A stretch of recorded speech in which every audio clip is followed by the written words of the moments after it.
Hello, fellow player characters. This is Dave on CRPG Dungeons and Dragons Night, and we're going to do a little bit of talking shop, followed by a couple of test runs for Forgotten Realms Demon Stone and Dungeons and Dragons Dragon Shard.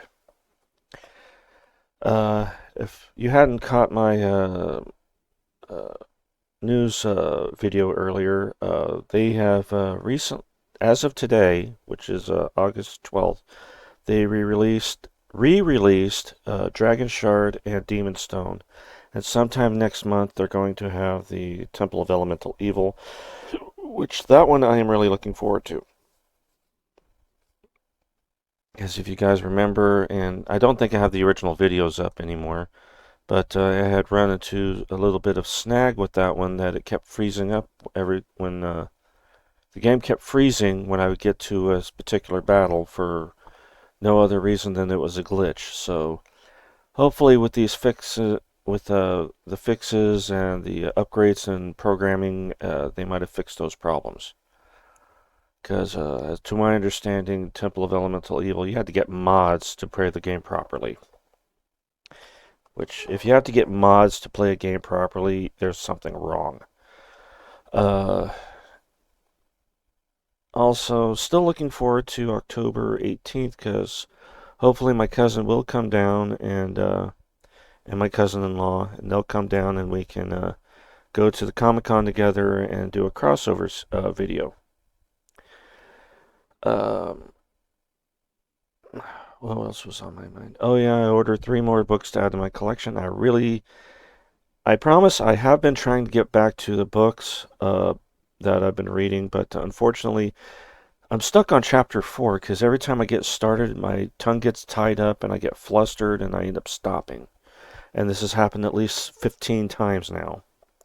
But I promise once I get it narrowed down and I'm not muttering my words while I'm trying to read, we'll get back to reading the Forgotten Realms books. But yeah, a little later, I just got the first 2 games that have been released. So a little bit later, we're going to do a test run of Demon Stone and a test run of Dragon Shard. Um, about things that was. Oh yeah. Um, Next month, of course, we have Temple of Elemental Evil. I'm repeating myself at this point because I'm trying to remember what else I want to talk about. Uh, anyway, you might have also, if you guys have watched my channel or watched it stream, I finally beat the Ogres and Trolls battle from Pool of Radiance, which is a milestone for me. Oh, hi, Hearts and Carafes. How you doing? Uh, oh man. Yeah, I've been having a rough day today. I've been exhausted all day for no particular reason whatsoever. Don't know why. So if I seem a little out of it periodically, I have no explanation for it. But yeah, as of today, there's 2 new D&D game or re-releases of D&D games to check out. Right now, uh, Steam has just re-released Dragon Shard, Dungeons and Dragons, Dragon Shard, Dungeons and Dragons, Forgotten Realms, Demon Stone. And sometime next month, they're going to be re-releasing the Temple of Elemental Evil. And according to what they're saying, they upgraded all 3 games to where they can run properly on newer computers and less game crashing bugs.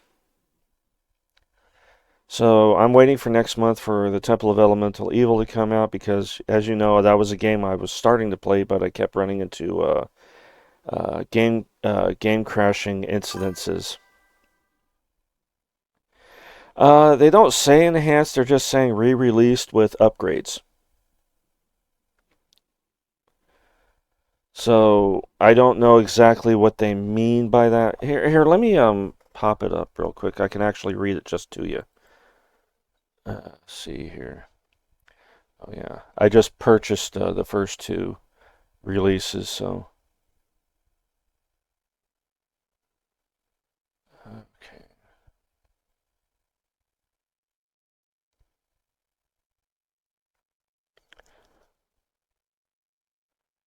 Okay, Temple of Elemental Evil on my wish list. Let's go ahead and read that one real quick. Okay, these are the actual printed words they have on Steam. The Temple of Elemental Evil first came out in 2003 and has had a passionate community around it ever since. Over the years, fans have added a lot to the game and kept it alive in ways we really admire. This version builds on that work, and we're genuinely thankful to everyone who's helped along the way. And then it goes into the story, which I'm not going to get into. So begins your path in the realms of Greyhawk. It is an adventure that will lead the source of deep and abiding mystery to the very core of evil itself, obviously. Okay, what says here? Multiple story paths and multiple endings. 5 controllable characters and 3 followers in each party. Richly varied environments populated with reactive NPCs. Characters that can be customized with skills, feats, and spells. Party-based adventuring and tactical turn-based combat. We all know that. Gameplay that supports all alignments. Formidable obstacles including a wide array of monsters. First PC game based on the classic Greyhawk module. And that is true.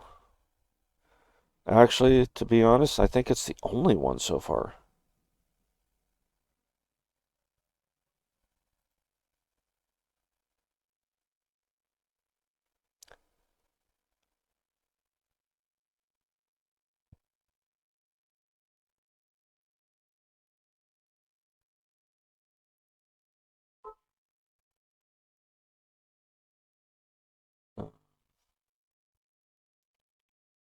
It said there were some reviews for it, but apparently they're not there. Okay. Well, never mind that then. Okay, now I'm going to go to my library. Okay, so. Okay, Dark Shard. Does it say anything? We're going to go to the store page because the game page isn't going to tell me anything. Okay. Okay, originally released in 2005, Dragon Shard returns in a respectful re-release that quietly modernizes the classic. Modern resolution support, localization friendly saves and profiles, smoother timers and physics, ASLR compatibility, and other under the hood fixes for a cleaner experience on today's PCs. Okay. It's a real-time strategy game. And this was another game that I started into but didn't get very far in because of game problems. So this is going to be a test run. I'm actually going to do the test run tonight. So look, hang around for that. I'm probably going to get into it in about 30 minutes. Well, maybe not this one, but we'll do Demons. Either this one or Demon Stone we'll do first. Speaking of Demon Stone, what does it have to say for itself? First release in 2004. Forgotten Realms Demon Stone returns in a polished, re-released, smoother startup and gameplay, proper widescreen scaling, borderless windowed modes, optimized shadows, full Zenput controller support with rumble and hot plugging, adjustable audio, and a new in-game setting menu for modern PCs. So they apparently reworked it so it works on modern computers. And I'm deciding whether or not I want to put this as a Forgotten Realms game, because it's technically a Forgotten Realms game, but it's an action RPG with which you have all 3 characters running around at the same time. So it kind of gives me the impression of it's Secret of Mana, but done in the line of Dark Alliance.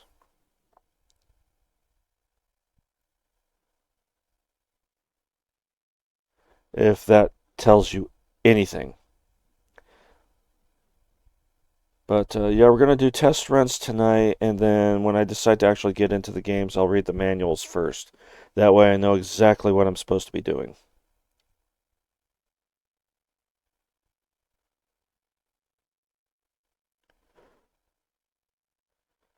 But like I said, I'm doing test runs because I want to see if they actually even work for my PC as a stream. Because I would like to play them as streams.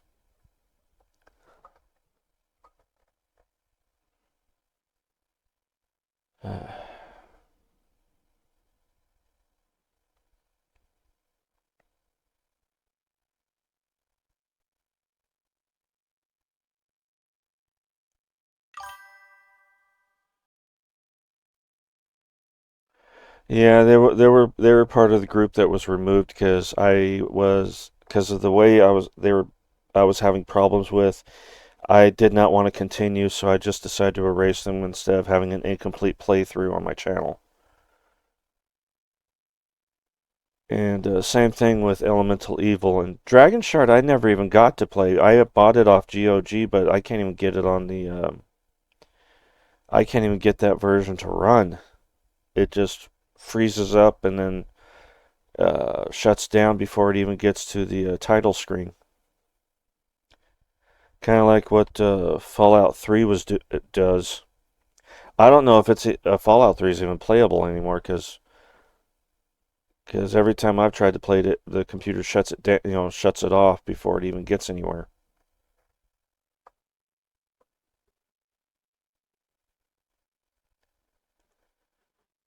But yeah, I've noticed that there is quite a few games on stream and on GOG where it's like the games are completely unplayable once computers upgraded to a certain point.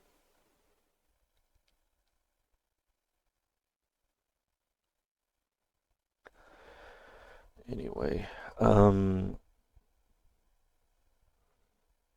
I'm going to do is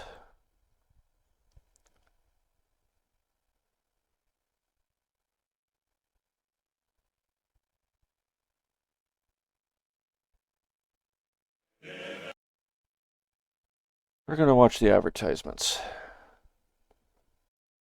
This is for Demon Stone. They are two monsters, each plotting an invasion of our world. They must be stopped. Okay, for some reason it's really slow on loading the page. I don't know why. Let's try this again. They are two monsters, each plotting an invasion of our world. They must be stopped. That sounds like Patrick Stewart.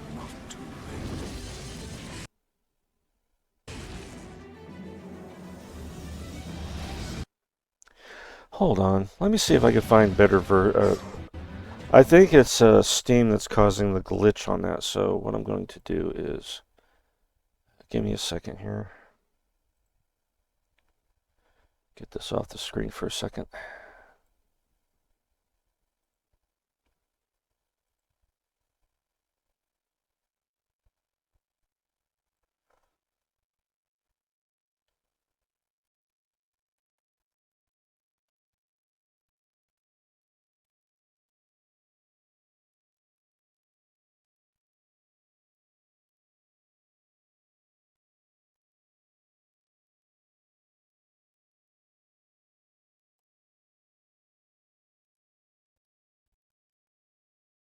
Oily and dry? Yep, it's me. Oh, shut up.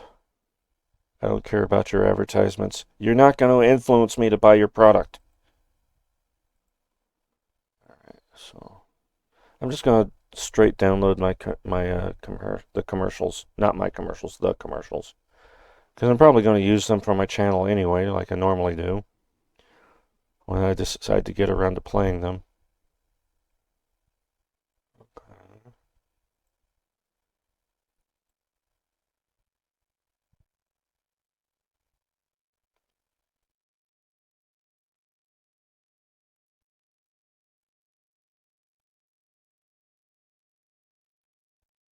Hello. I don't know why it is, but I get a stream going and everything starts to go sluggish on me. All right. So you don't have to look at it. Okay. And the other one was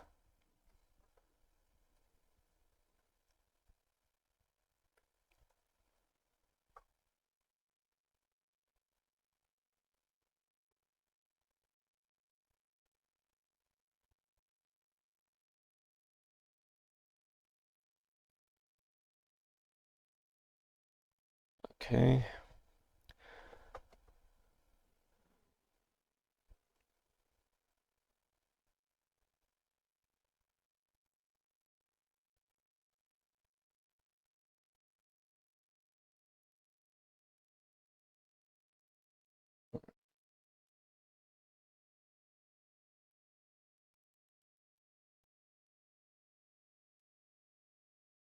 Okay.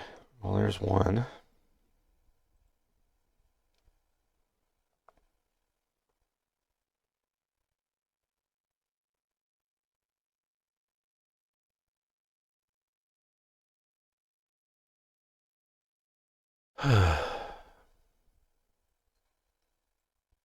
Yeah, I definitely need a stronger computer because apparently nowadays when I try to do a stream of any kind now, it slows down everything on my computer now. And let's see if they got one for Temple of Elemental Evil yet. They are two monsters, each plotting an invasion of our world. They must be stopped if we are not too late.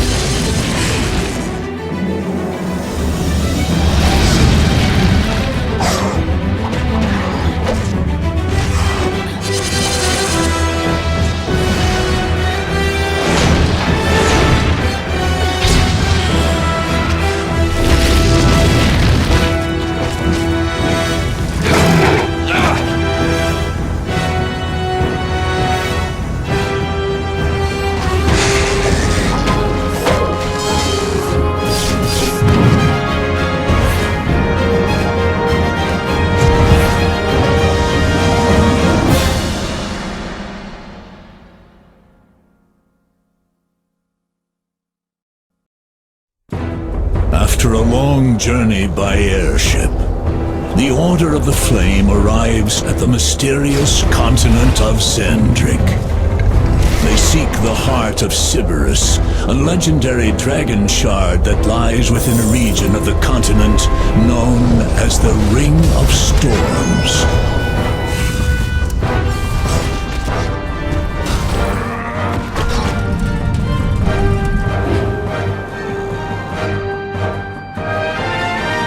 The great dragon fathers of Eberron entrusted the protection of the heart of Sybaris to the brave and noble tribes of the lizard folk.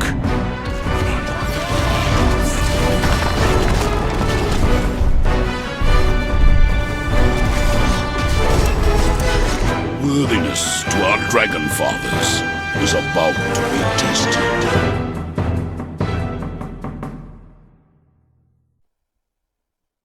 Hold on, I know you said something. Stronghold? No, I have not, and I haven't seen it anywhere, so I don't know if they're going to re-release it or if it's been released or not. Wait a minute. I might already have it. Let me look here. Go into my library here.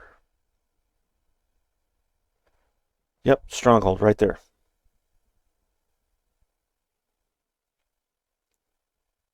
I had to think about that for a minute.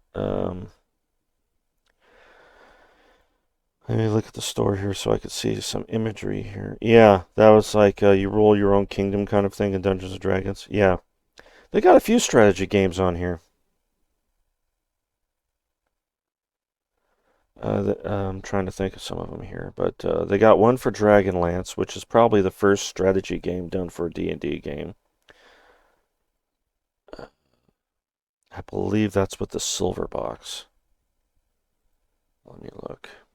Yeah, War of the Lance. That's the first strategy game done for a D&D game. Dragon Shard is a semi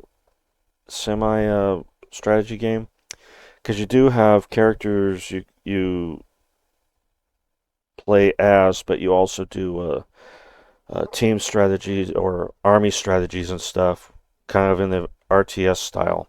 You know, build a building, create soldiers out of it, that kind of thing.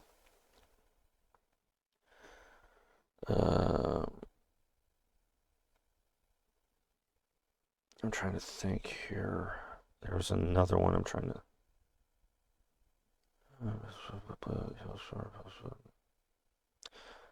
I did not want to activate it.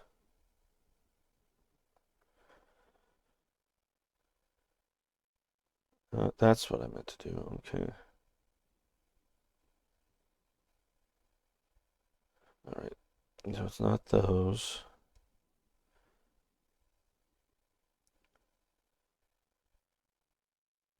Okay, there's Stronghold. Uh, Dragon Strike, which is a dragon flying simulator, riding on a dragon simulator, which I want to get back to that eventually. Got the hiccups. I just recently ate, so bear with me. Winter. No, no, no, no.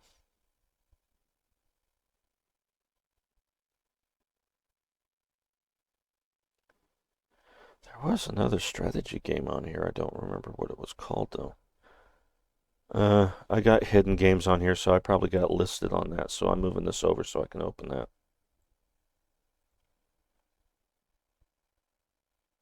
Um,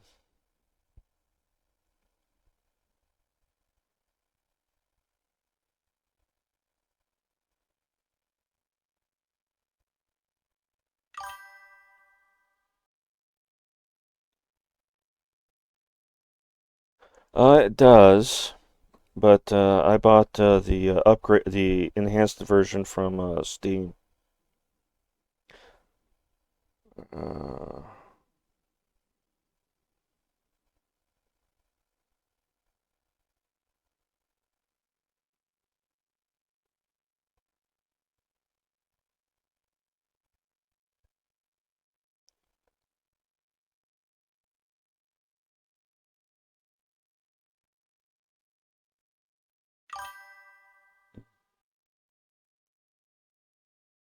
PC only. I'm bummed.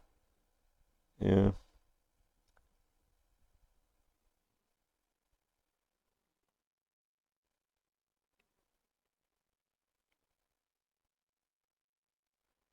Come on, where is it? Yeah, there's this one good one that I've been wanting to play because it actually has a physical dungeon master in the game. And it's a strategy game. I'm trying to remember which one it was.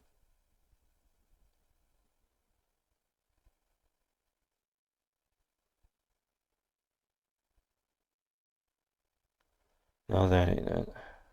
No. Installing anything. No.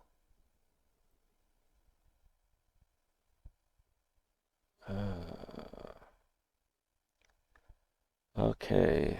Well, oh, wait. It started with an F. It was fantasy something. So that should be over here then. Yeah, there it is. Fantasy Empires. And here, I'll show it to you.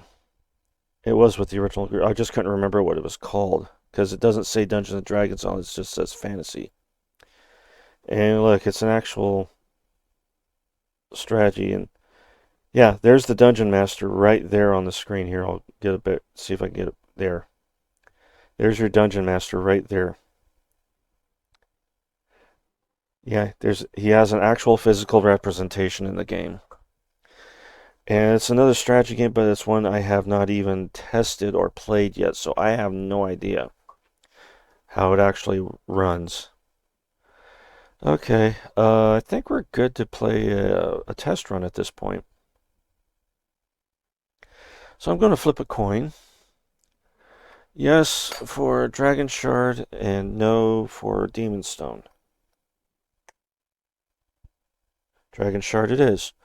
Okay, we're going to play for about 30 minutes just to get a feel of the game. And then when we're done, we'll shut the game off and we'll switch over to the next game. Just taking it a minute.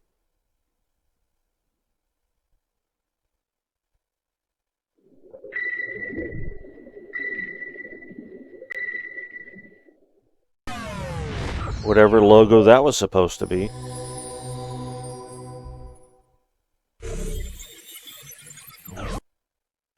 I think half the logos didn't even make an appearance, it just made sounds.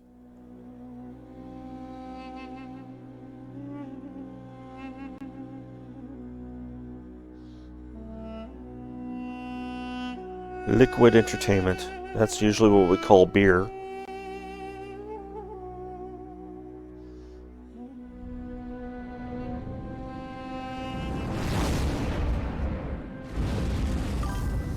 I didn't know I started XCOM. That's pretty true. Until 3 civilization. And Dragon Shard takes place in Eberron. So, other than the online game, this is the only other game that takes place in Eberron.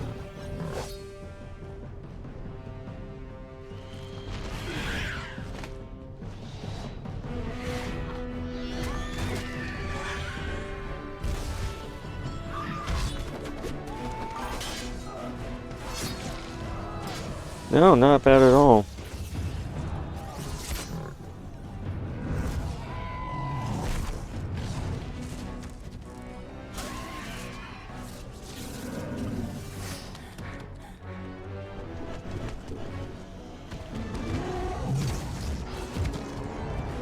Let me put it to you this way. The first time I saw this, it was glitched out like crazy in the version I had. First D&D real-time strategy experience. It's more of a steampunk aesthetic in comparison to, say, like Forgotten Realms being more medieval and Dragonlance also being more in the lines of, say, Lord of the Rings. This goes more into steampunk. Okay, so...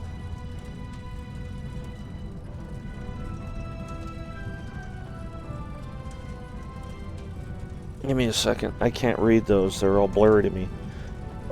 Oh, there we go. Okay. Check for update. Well, let's check for updates. Is there any updates?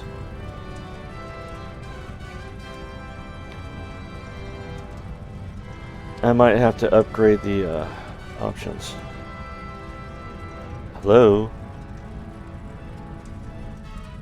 Oh. Oh, I have to create a profile for CRPG.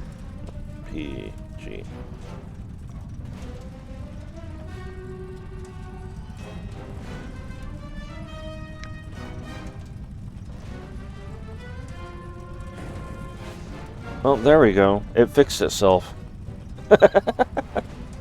Now we can read it. That was weird. I've never seen a self-fix done like that. Yeah.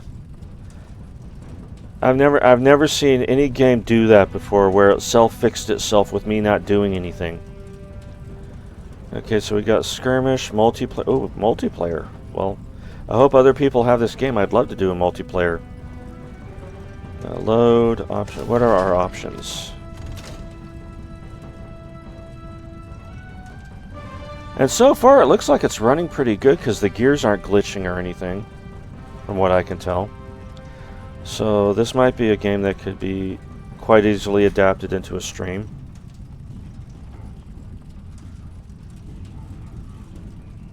Okay, so I don't think I really need to do anything. And you can hear me okay, right? So let's go ahead and go into story mode. Let's do the tutorial. It's always best to do the tutorial first before losing our damn minds trying to figure out what we're supposed to do. RTS Basics. Learn the basics of how to control units and move around the game. That way, you know, I don't have to go into the story and, you know, basically ruin it for myself later. Greetings, adventurer. You are about to embark on a dangerous and wonderful journey into the world of Eberron. I, your humble instructor, and here to prepare you for what lies ahead. First, you will learn how to control the game camera. Okay. You can scroll the game camera across the terrain by pressing the arrow keys. Try it now. Oh, you mean now? Okay. Very good. Scrolling the game camera can be done in other ways as well. If you move your mouse cursor to any edge of the screen, the game camera will scroll in that direction. Try it now. Way ahead of you, buddy. Good. If your mouse is equipped with a center button or mouse wheel, you can scroll across the terrain by clicking and holding it while moving your mouse in the direction you wish to scroll. If you have a 3-button mouse or a mouse wheel, feel free to try this method of scrolling. Now, look to the bottom left corner of the screen. There you will see a mini-map. This mini-map shows Oh, you a the left side. I strategic was looking view at the of right side. entire battlefield.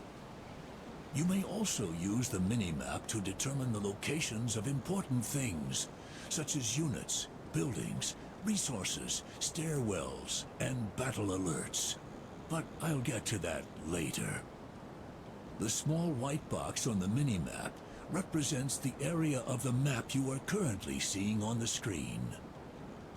You can instantly move your view to a desired location by left-clicking that location on the mini-map.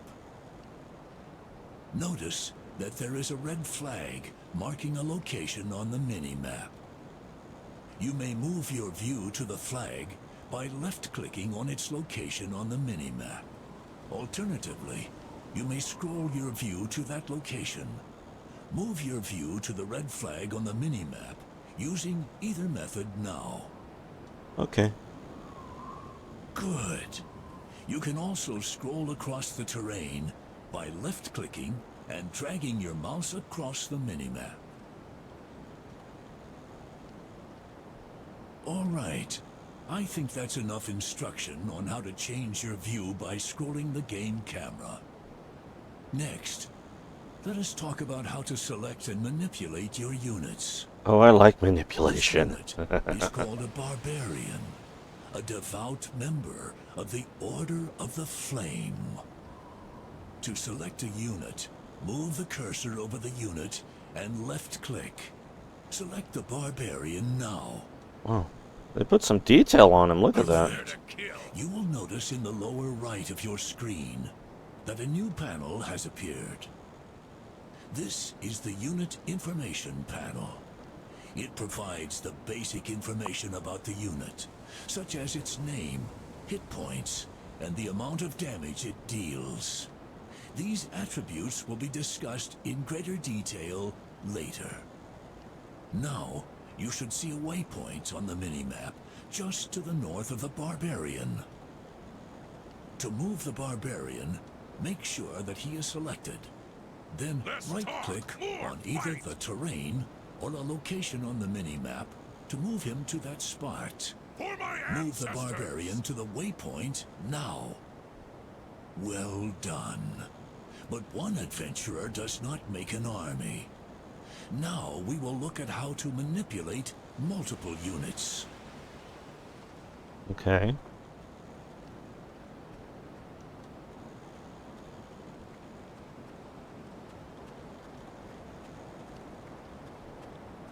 These barbarians Clones! are members of the Order of the Flame and seek to join your forces. To do so, you will need to select all of the barbarians present. To select multiple units, hold down the left mouse button and drag the mouse to create a selection box. Release the left mouse button and all units within this box will be selected. Select all the barbarians now. That's right. You may also hold down the Shift key while selecting individual units to add them to your selected group. To save you the trouble of selecting all of these units Yeah, it every does, doesn't time, it? you can create a control group to select these units with a single button. To create a control group, have all of your barbarians selected, then hold down the control key on your keyboard, and then hit the 1 key. Do so now. Perfect. Now you can select all of your barbarians by pressing the 1 key. Now, you will see another waypoint on your mini-map, near a bridge that must be fortified. Select all of your barbarians and move them to the next waypoint on the mini-map. Remember, right-click on the mini-map or terrain in order to issue a move command. I was hoping you'd say that. Select all of your barbarians and move them to the next waypoint on the mini-map. Remember, right-click on the mini-map or terrain in order to issue a move command. Excellent. The barbarians have reached the bridge and are now ready to defend it. Did you notice how the area was revealed as your units moved forward? Yeah, it's called a This fog of hidden war. area is known as the Shroud, which keeps Well, you could areas call it that hidden too. that you have yet to explore. After you leave an explored area, a fog of war remains, allowing you to see the environment as you left it. Be warned, however, if enemies move into a previously explored area, the fog of war will not be updated with new information until you have revisited that region of the map. Bummer. Congratulations. You have completed the first Dragon Shard tutorial. Needless to say, you are showing much promise. In the next tutorial, you will learn the basics of combat and how to use special abilities. Okay. I eagerly await your return.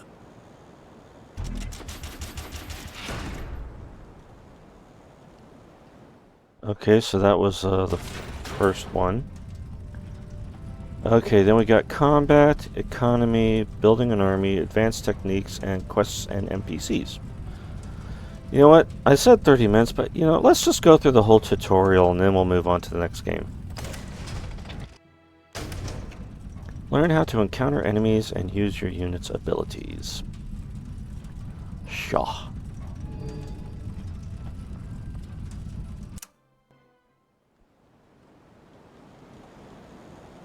Welcome, adventurer.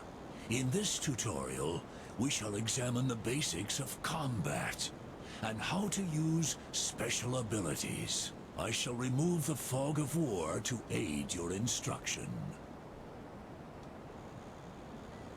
Well, that was nice of him. Now, as members of the Order of the Flame, one of the duties these barbarians have is to keep the countryside clear of enemies.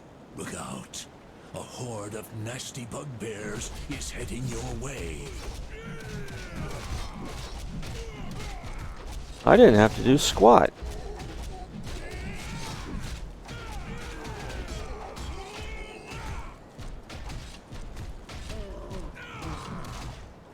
Excellent work.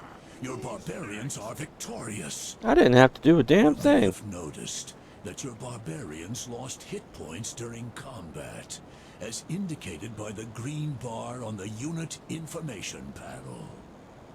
A unit's hit points refer to the total amount of damage they are able to sustain before falling in battle. Over time, a unit's hit points will gradually regenerate. There are also a variety of other ways for units to regain hit points, which we will discuss later. Be sure to monitor the hit points of both your units and your enemies to maximize your efficiency in combat. I will now teach you the difference between force moving and attack moving. When you order a unit to move by right-clicking the terrain or mini-map, you are giving that unit a force move command. This means that the unit will move to the location and ignore any enemies it may encounter along the way. Once the unit reaches the desired location, it will then engage any nearby enemy units. If you would like your unit to engage all enemies it may encounter on its way to a location, you will want to perform an attack move command. Okay. Here is a new barbarian for you to command. Far to the south of the city is a lone bugbear, as indicated by the red dot on your mini-map. There is also a spider between the barbarian and the bugbear, as indicated by the purple dot on your mini-map. Select your barbarian. Is there blood to shed? With your barbarian selected, give him an attack move order. The default key for attack moving is the A key on your keyboard. Press it now. Notice that when you press the A key, your cursor changed to an attack move cursor. This means that your barbarian will move to the next location you left-click upon, but he will also engage any enemies he may encounter along the way. Try to perform an attack move now. Position the attack move cursor over the bugbear and left-click your mouse to give the barbarian an attack move command.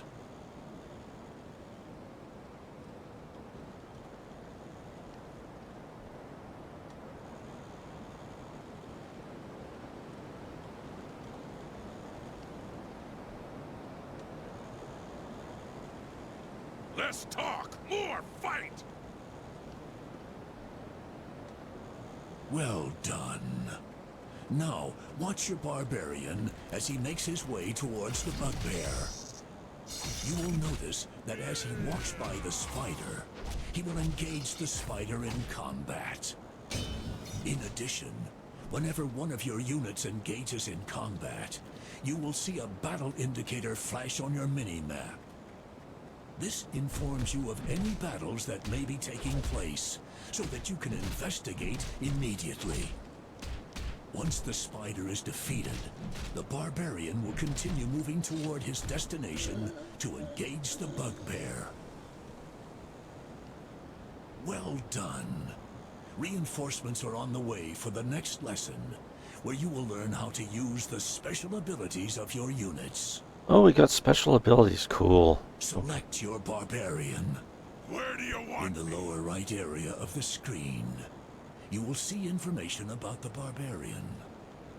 The barbarian currently has one special ability, Rage, as indicated by the round button found on the upper left of that information panel. Left-clicking the button will execute the Rage ability. While Rage is active, the barbarian will be able to inflict more damage, but will be more susceptible to harm. Activate the Rage ability now by selecting the barbarian and left-clicking the Rage button. I already did. Notice how the barbarian's energy, indicated by the blue bar in the selection panel, slowly drains while this ability is active. Once the barbarian's energy reaches 0, the ability will automatically deactivate. You can also deactivate Rage yourself by left-clicking the ability button while Rage is active. Okay. Most special abilities cost energy.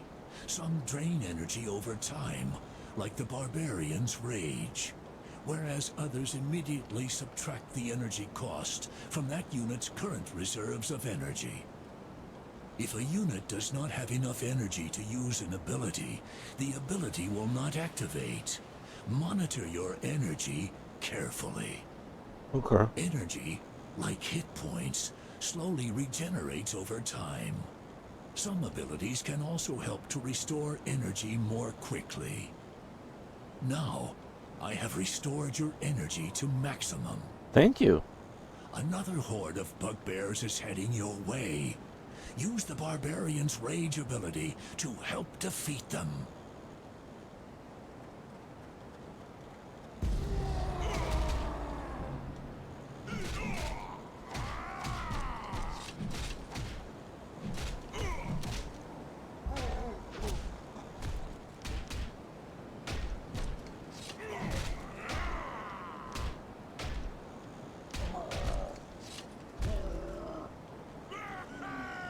fought. Did you notice how much more quickly the barbarian was able to cut down opponents while using rage? Be careful though. He also sustained more damage than he would have otherwise. Keep all aspects of a special ability's effects in mind when using it in battle. Noted. Congratulations. You have completed the second Dragon Shard tutorial. You will no doubt be a fine commander one day. In the next tutorial, Oh, shucks. you will learn all about resources and the underworld. I eagerly await your return.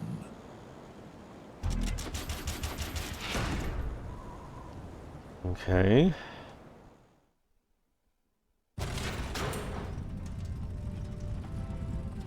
Well, yeah, we'll go ahead and do economy. Learn how to collect resources. And then after this one, I think I'll take a small break, because I want to get me something to drink. Welcome, adventurer. In this tutorial, we shall introduce each of the 3 resources to be found in Eberron. Dragon Shards, Gold, and Experience. In addition to exploring the forgotten depths of the underworld layer. I shall remove the fog of war to aid your instruction. Okay. Resources are vital to the economy of Dragon Shard. They allow you to construct buildings, train units, and develop upgrades. These are all topics that will be discussed in the next tutorial. For now, let us examine the resources and how they are gathered. Okay. The first resources we will discuss are Dragon Shards. These potent crystals are valuable reserves of magical energy and are used extensively throughout the world of Eberron. Okay. Piles of these Dragon Shards can be found scattered intermittently throughout the land. If you look at your mini-map, you will see a Dragon Shard indicator nearby. These indicators let you know where Dragon Shards are located. Okay. Select your units and move towards the pile of Dragon Shards as indicated on your mini-map. Okay. Never been more ready. Well done. Excellent. Your units are now gathering Dragon Shards and adding them to your army's reserves. An indicator of your army's current store of Dragon Shards. Oh, there I see. It's at the bottom there. Can be found on the bottom of the screen. As you can see, that number will continually increase as long as your units are gathering Dragon Shards. So this is just like a standard RTS, yeah. Dragon Shards, you will see how many Dragon Shards remain within that pile.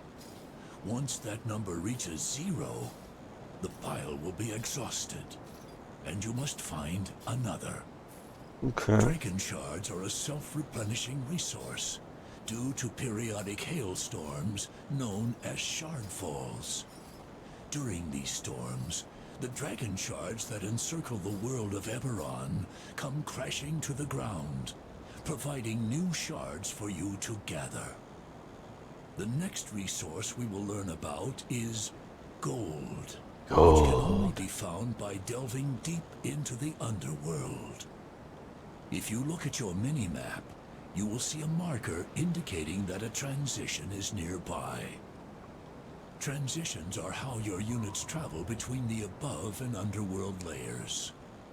These transitions can range from natural caves to ancient stairwells that descend into the depths below. Select your units and move towards the nearby transition, as indicated on your mini-map. Is there blood To to travel shed? below ground, simply select your units and right-click on the transition, as though you were issuing a normal move order. Try it now. They were preventing me from going down it prematurely. Hello. Well done. You have now entered the underworld, a dangerous realm filled not only with gold, but also the vile creatures that hoard it. You will notice that as soon as you entered the underworld, an additional mini-map appeared next to the old one. This mini-map functions just like the other one, but it only refers to the underworld layer. Okay. Whenever you move all of your selected units between above or below ground, the camera perspective will automatically switch. Now, back to the reason why we came down into the underworld in the first place. Gold. If you look on your mini-map, you will see an indicator showing that there is gold nearby. Move your units toward the gold nearby, as indicated by your mini-map. Okay. There are two forms in which you will find gold in the underworld: in chests and in piles. To gather gold from a pile, simply select a unit, and then right-click on the pile of gold. Try it now. Piles of gold are gathered instantly as soon as your unit reaches them. Once the gold has been acquired, the pile will vanish, and the gold indicator on the bottom of your screen will increase accordingly. Awesome. Now, let's look at chests. Continue further along the path to the next gold indicator on your mini-map. Okay.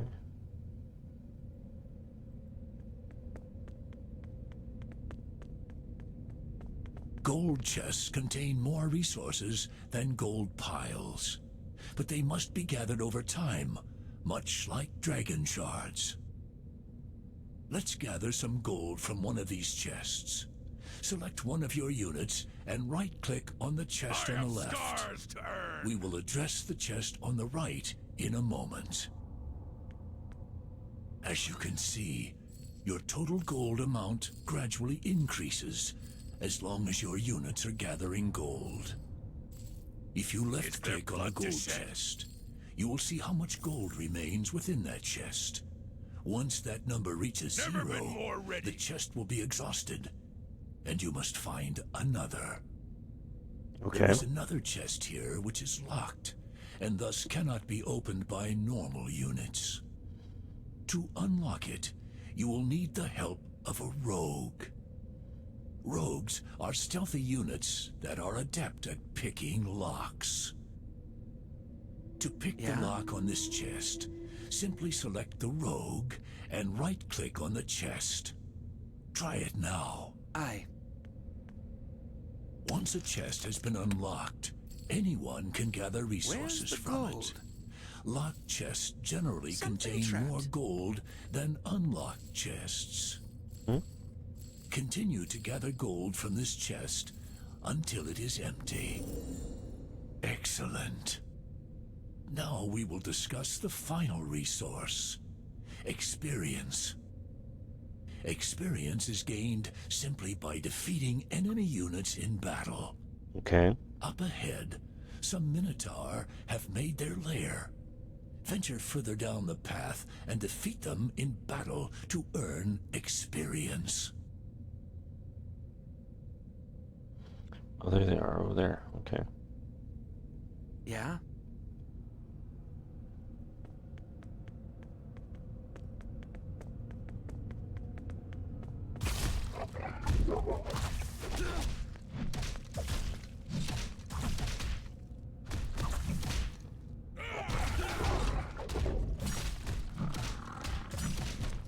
Just let me at him! Where do you want me?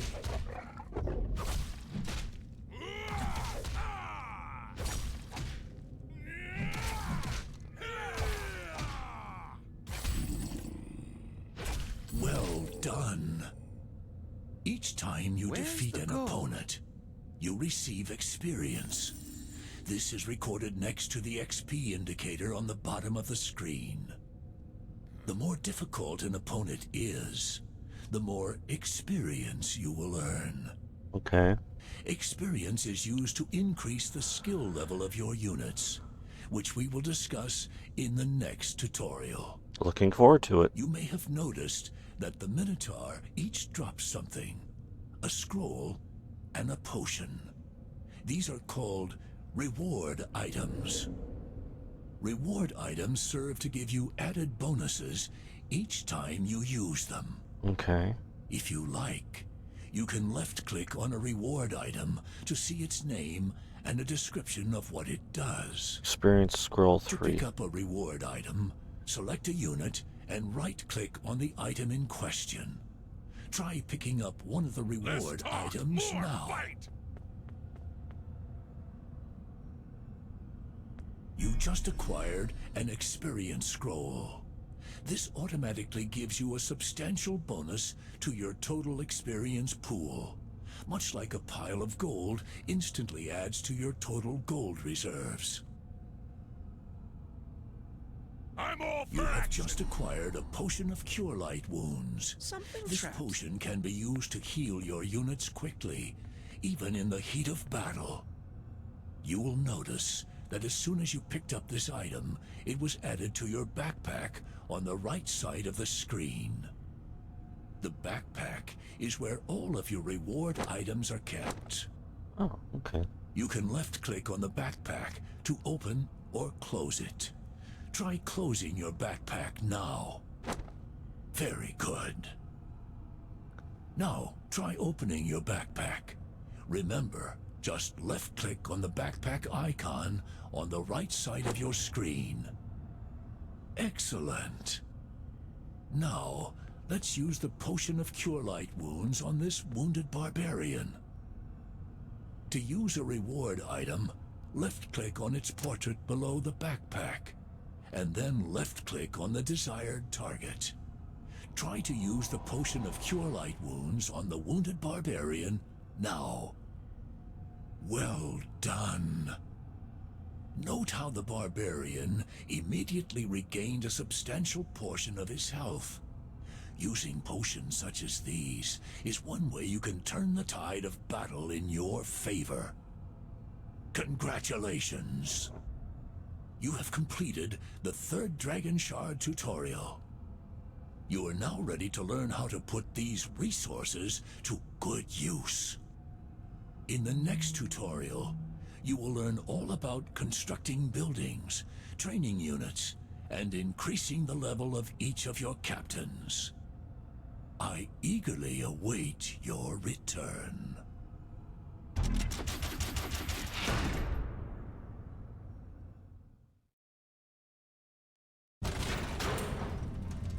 Okay, and with that, I'm going to take about a 5 to 10 minute break. I'll be back soon enough.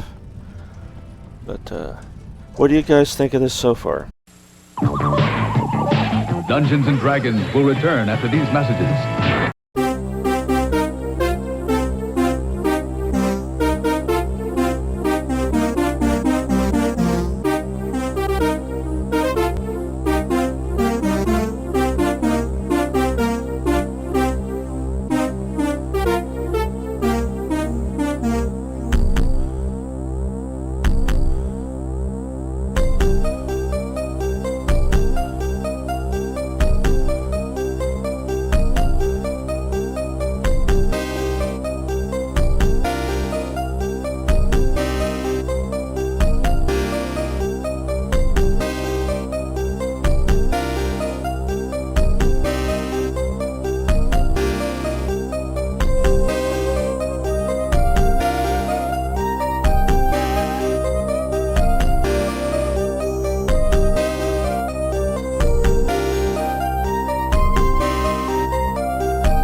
Octavia, your turn. I need a breathtaking, heart-boggling, mind-wrenching story for a new chapter of my book. You know, I keep thinking about that strange troll. He kept swearing he stopped eating people and started reading books. Maybe we should have let him finish talking. In the north, no one cares for chinwag. And talking to a freaking troll, the only good troll is a dead one! The troll would have died eventually, as will all of us. Everything is dust, and to dust it shall return. Come on, Harem. Your doom and gloom might just bore you to death someday. Then again, I somewhat agree with you, old grumbler. It sure was fun to turn all those scoundrels who challenged us to dust.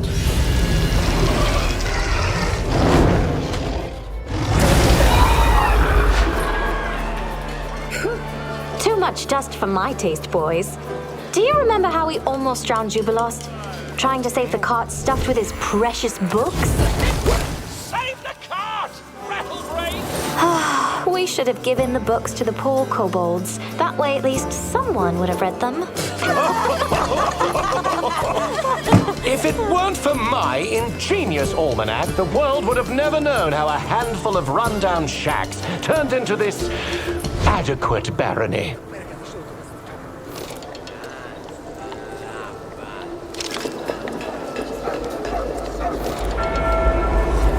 And why is our Baron so quiet today?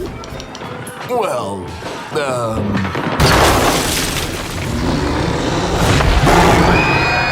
Ready your pen, Lindsay. We're about to create a damn fine new story.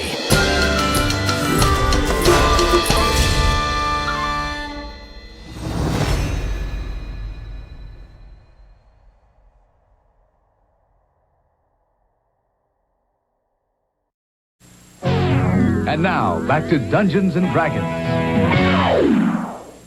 Okay, we're back. And we're on to building an army.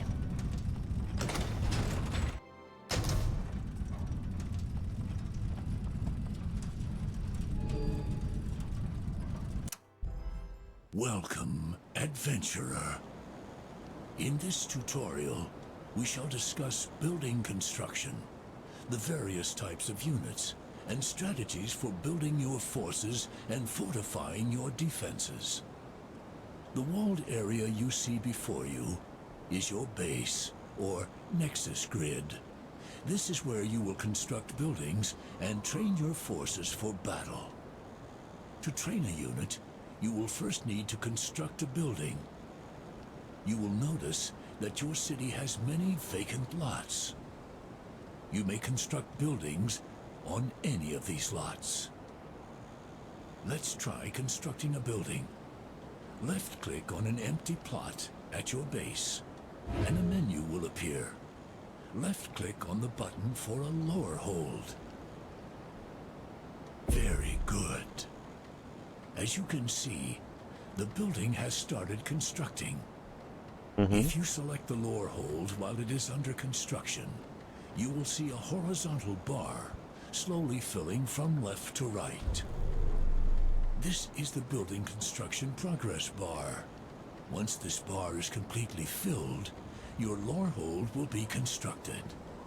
Okay. Constructing a building costs both gold and dragon shards. If you do not have enough resources, you will not be able to construct a building. Now that construction is complete, you can train a unit at the building you just made.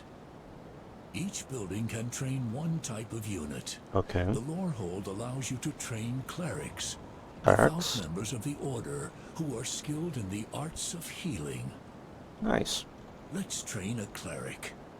Left-click the lore hold that you just constructed, and then left-click the round cleric portrait on the panel that appears. Try it now. Well done. The lore hold is now training a cleric. Alright. If you select the lore hold, you will see a thin bar moving clockwise around the unit portrait. Kind of noticed that, yeah. This is the unit training progress bar. Once this bar completes its revolution, your cleric will be produced and ready for action. Like buildings, training a unit costs both gold and dragon shards. If you do not have enough resources, you will not be able to train a unit. Excellent. You have just trained your first... Be right back.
The cleric is a valuable unit that can use its Cure Light Wounds ability to heal other units on the battlefield. There is a limit on how many captains you can produce. This is called your population. If you look at the bottom of your screen, you will see a small stick figure indicator next to two numbers. Yep. The number on the left indicates the number of captains you currently have in action, whereas the number on the right indicates the total number of captains you can have in action. 4. To increase the value on the left, you simply train more captains. To increase the value on the right, you need to construct more buildings. To the left of the population indicator on the bottom of your screen, you will see another value. This represents your current taxation. Although scouring the underworld is the primary means for gathering gold, you will also receive gold periodically through taxation.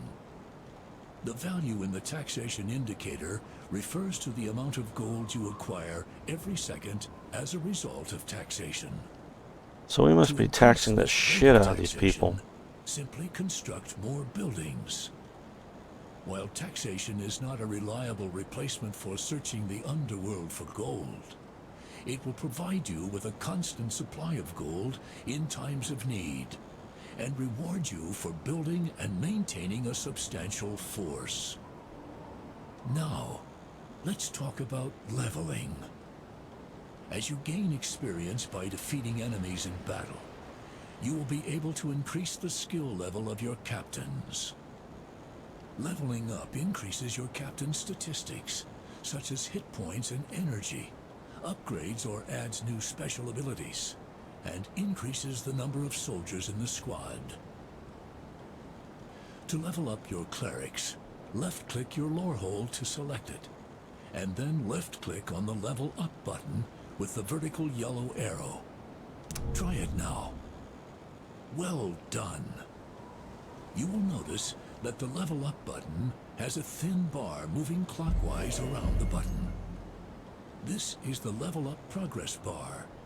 Once this bar completes its revolution, all of your clerics in action and all future clerics produced will be level 2. Nice. Excellent. Your clerics have all attained level 2. You will note that their maximum hit points, energy, and damage dealt have increased. Okay. Also, in addition to Cure Light Wounds, each of your clerics has acquired a new special ability. Hold. This potent ability allows them to temporarily immobilize enemies in battle. Okay. Let's train a cleric.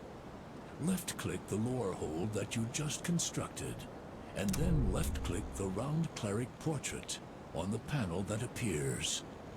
Try it now. Well done.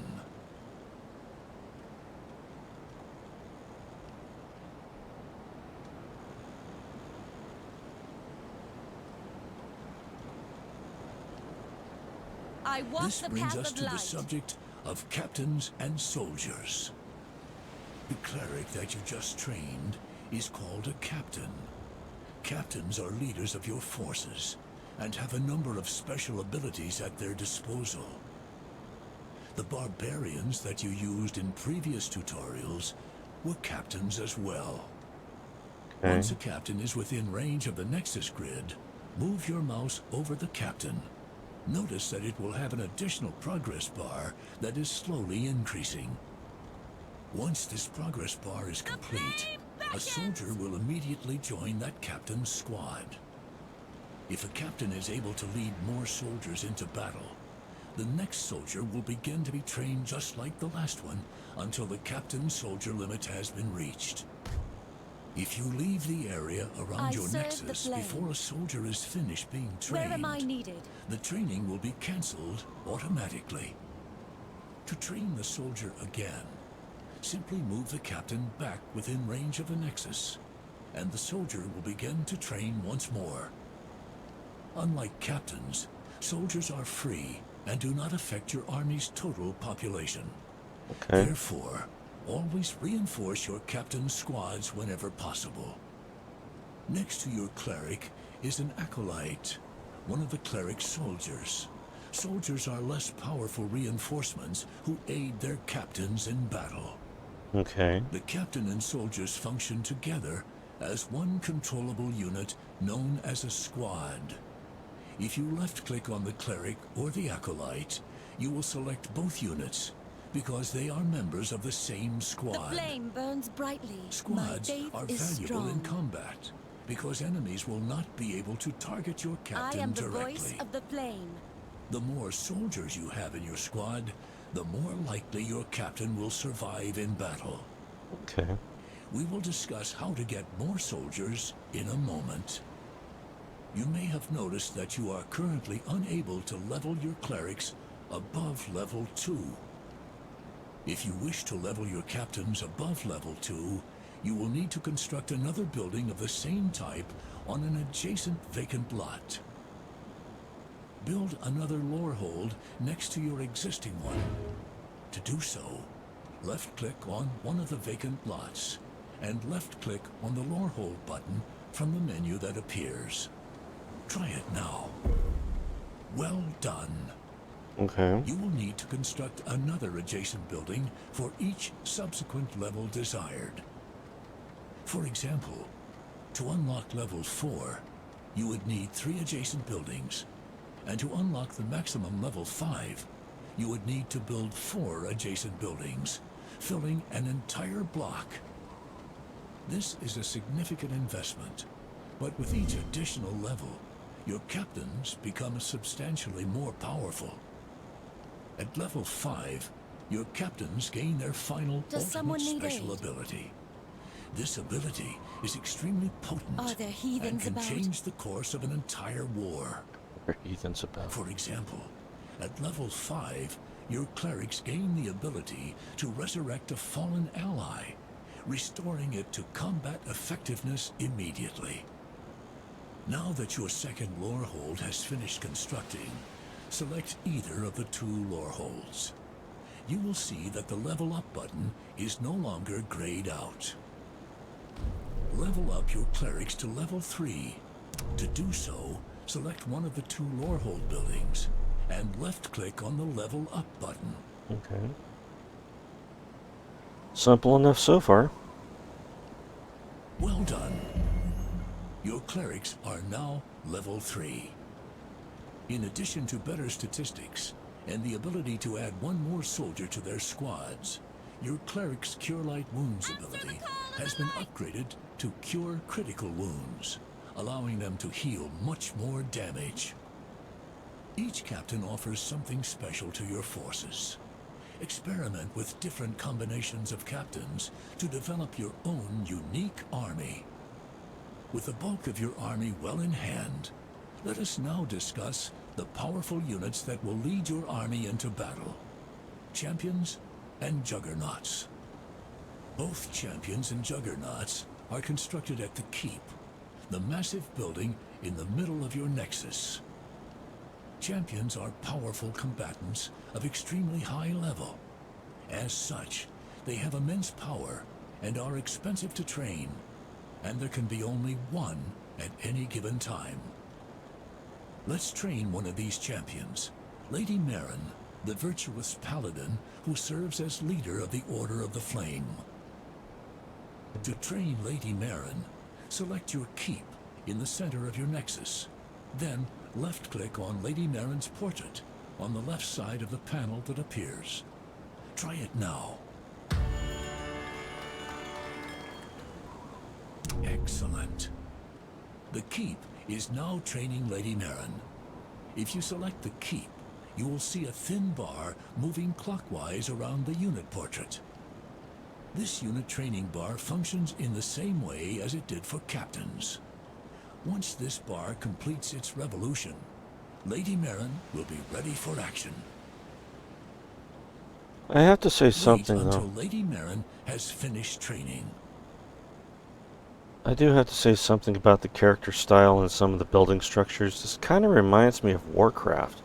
And I'm not talking about World of Warcraft, I'm talking about the old Champions are so RTS. powerful already that they cannot be leveled up further like captains, nor do they have soldiers. They Okay. more than make up for this by having a variety of unique powers and abilities. Okay. The mere presence of a champion on the battlefield grants all units on your side a particular bonus. Lady Marin, as a paladin, increases the hit point regeneration rate for all units on her side. Nice. Other champions offer bonuses, such as increased damage, energy regeneration, or increased resistances. In addition, Lady Marin has the Hammer of Justice ability, allowing her to send most units around her flying backwards and inflicting massive damage. Her final ability, Heal, will restore the health of all units, regardless of where they may be located. Okay. However, it can only be used after Lady Marin has inflicted a certain amount of damage on the battlefield. In addition, all champions deal a special type of damage that ignores the armor and resistances of their opponents, making them deadly adversaries in combat. If a champion falls in battle, you can resurrect it back at your nexus. To do so, simply select your central keep and click on the portrait of your champion once more. Resurrecting your champion costs a substantial amount of gold and dragon shards, so be sure to ensure their safety on the battlefield. Right, okay. The other powerful member of your army is your Juggernaut. Juggernauts are unique, powerful creatures that are very expensive to train, but can inflict a devastating amount of damage. Nice. The Order of the Flame's Juggernaut is the Phoenix, a giant firebird which flies high above the battlefield, ruthlessly assaulting those below. Okay. Let us summon a Phoenix to bolster our forces. Select the keep, and then left-click on the Phoenix portrait on the right side of the panel that appears. Excellent. You will see that a progress bar appears, as with captains and buildings. Okay. Wait until the Phoenix has finished being summoned.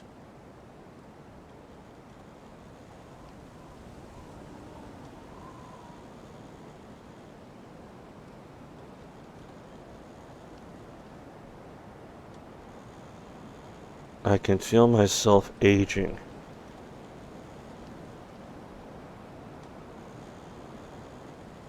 Good God.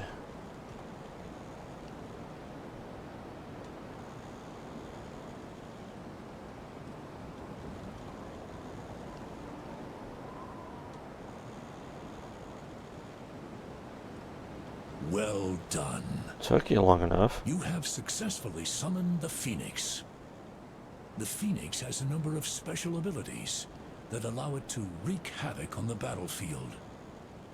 Experiment with your units to find the best use for their abilities. Like Oh, there they are. champions, juggernauts are so powerful that they do not level up. Unlike champions, however, juggernauts are among the only units that cannot gather resources or travel into the underworld. The only other type of units that cannot gather resources or travel into the underworld are flying units.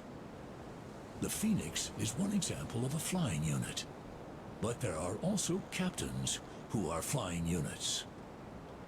For example, this is the Flame Archon, a flying captain who serves the Order of the Flame. Flying units have a number of unique advantages over normal ground units. Okay. Flying units can travel over areas that ground units cannot, and can only be attacked by ranged units or other flying units. However, as mentioned before, flying units cannot gather resources or travel into the underworld. As such, be careful when selecting which units to construct. If you only create flying units, you will be unable to gather resources. Now, we shall discuss Nexus monuments.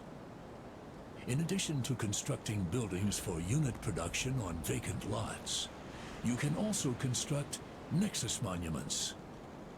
While Nexus monuments do not produce units, they provide a substantial bonus to any units produced from adjacent buildings. The Order has several Nexus monuments. Let's try constructing one. To construct a Nexus monument, select a vacant lot next to one of your existing buildings. Then select the Monument of Vitality inside the building selection ring that appears. Try it now. This monument grants a maximum hit point bonus to all units that can be produced by adjacent buildings. Well done.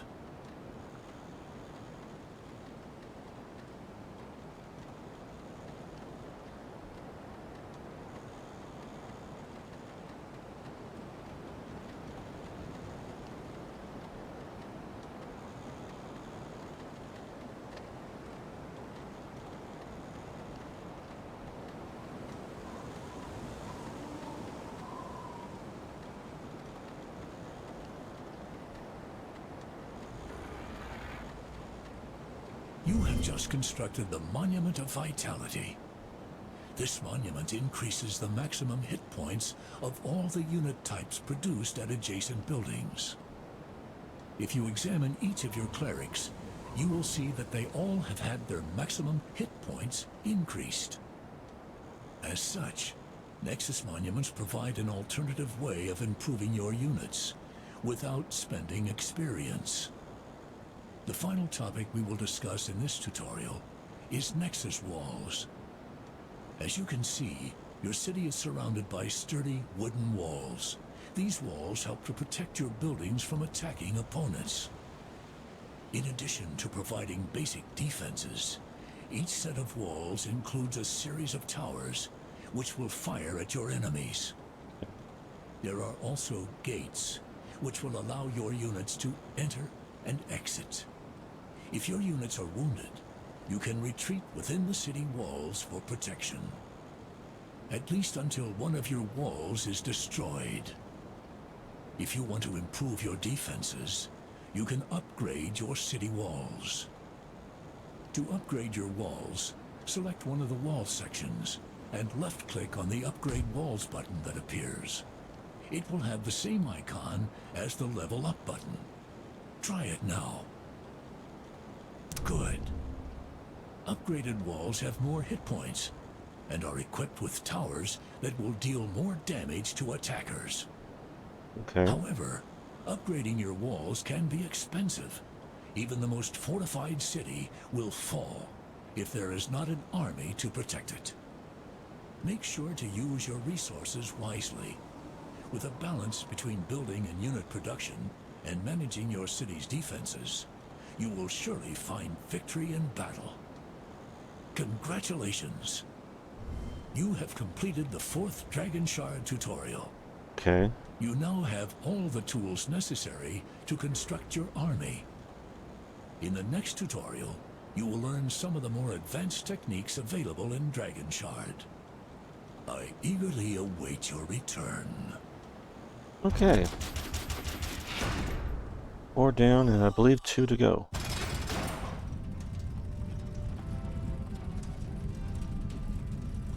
Advanced techniques and quests and NPCs. So on to advanced techniques. Learn how to use the King's Screen, places of power, expansions, and more. Welcome, adventurer. In this tutorial, we shall discuss a variety of advanced systems and techniques. The topics will be varied, so be prepared to jump around to a number of different topics. I shall remove the fog of war to aid your instruction. For the next series of topics, we will move into the underworld. Move this squad down into the underworld. To do so, left-click on the barbarian, and then right-click on the underworld entrance. Let's go! Notice that as soon as the barbarian went below ground, the soldier disappeared.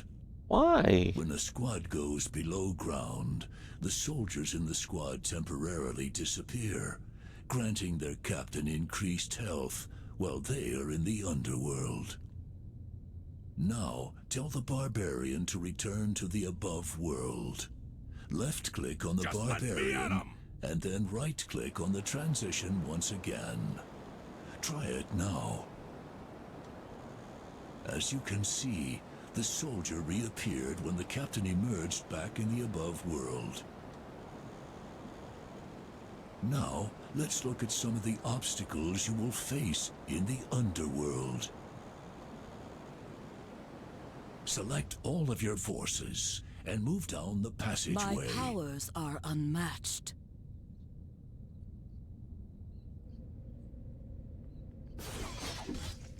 Looks like you just discovered a trap. The hard way. Traps are scattered throughout the underworld and will impede your progress if you don't know how to deal with them. Before dealing with the trap, let's restore the hit points of the units that were injured by the trap. While units are in the underworld, they are able to rest. Rest is a special ability that is available to units in the underworld. While active, rest substantially increases hit point and energy regeneration rates for all selected units. Let's have your injured units rest until they get back to full hit points. Select your injured units, and then click on the Rest Ability button located on the lower left of the Unit Information panel. Try it now. Very good. The only downside of the Rest Ability is that it will render your units more susceptible to attack. That's typical D&D. Let's find a way past this trap. In addition to picking locks on chests, rogues are also able to disarm any traps you may come across. Oh, was this yours? You will notice that if you move the rogue close to the trapped area will become highlighted in red. This means that the trap is still active and will harm anyone who steps on it. Now, let's disarm the trap. Select the rogue, and then right-click on the trapped area. Try it now. Good. Once the rogue is finished disarming the trap, the trapped area will turn green. This means that the trap has been disarmed, and it is safe to pass. Now move further down the passageway to find another common underworld feature. You know you need me. The lizard war totem up ahead that is guarded by bugbears is called a place of power. It grants additional attack damage to the units that have claimed it. Defeat the bugbears and claim this place of power as your own. Great power swells within me.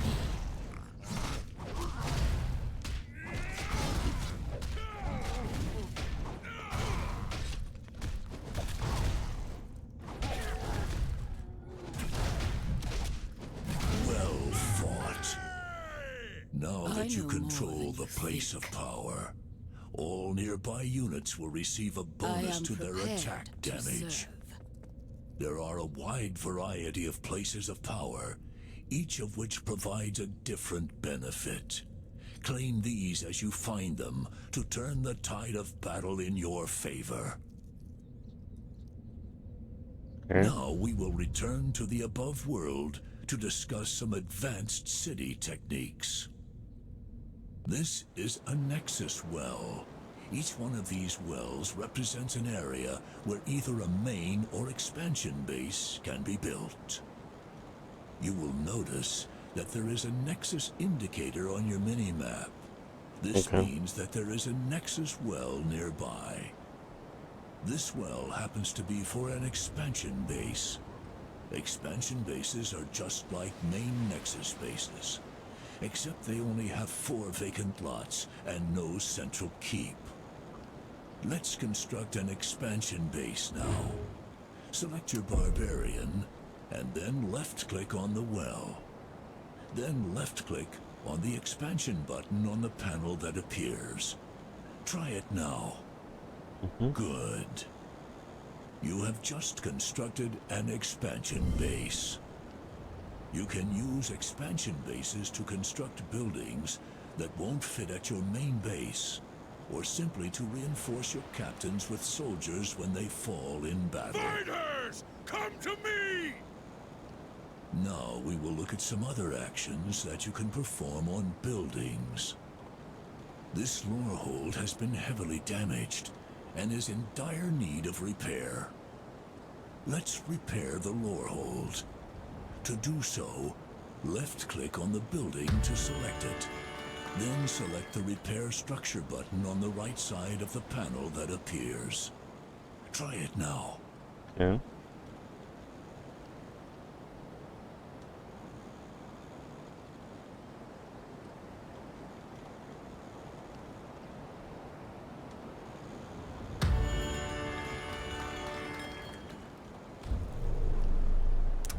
Very good. Oh. As you Lower can hold. see, I was the aimed hit at the point keep. bar for the building slowly increases over time while it is being repaired. Note that as the building is being repaired, gold and dragon shards are constantly being drained from your resources. Be careful to monitor your resources to make sure that you don't run out at inopportune times.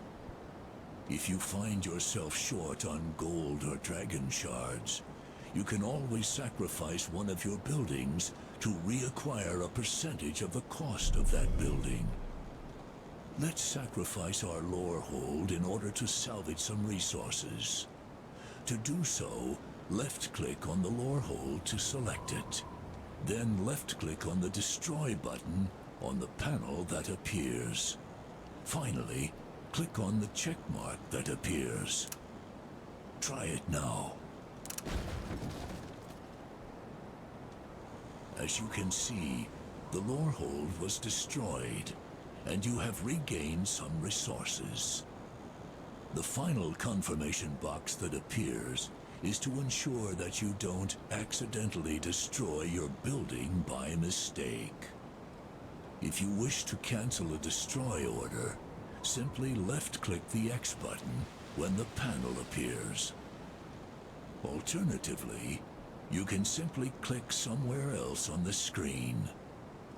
Rather than hunt through all of your buildings and units to keep track of what level your units are and what buildings you have constructed, you can always look at the King's Screen.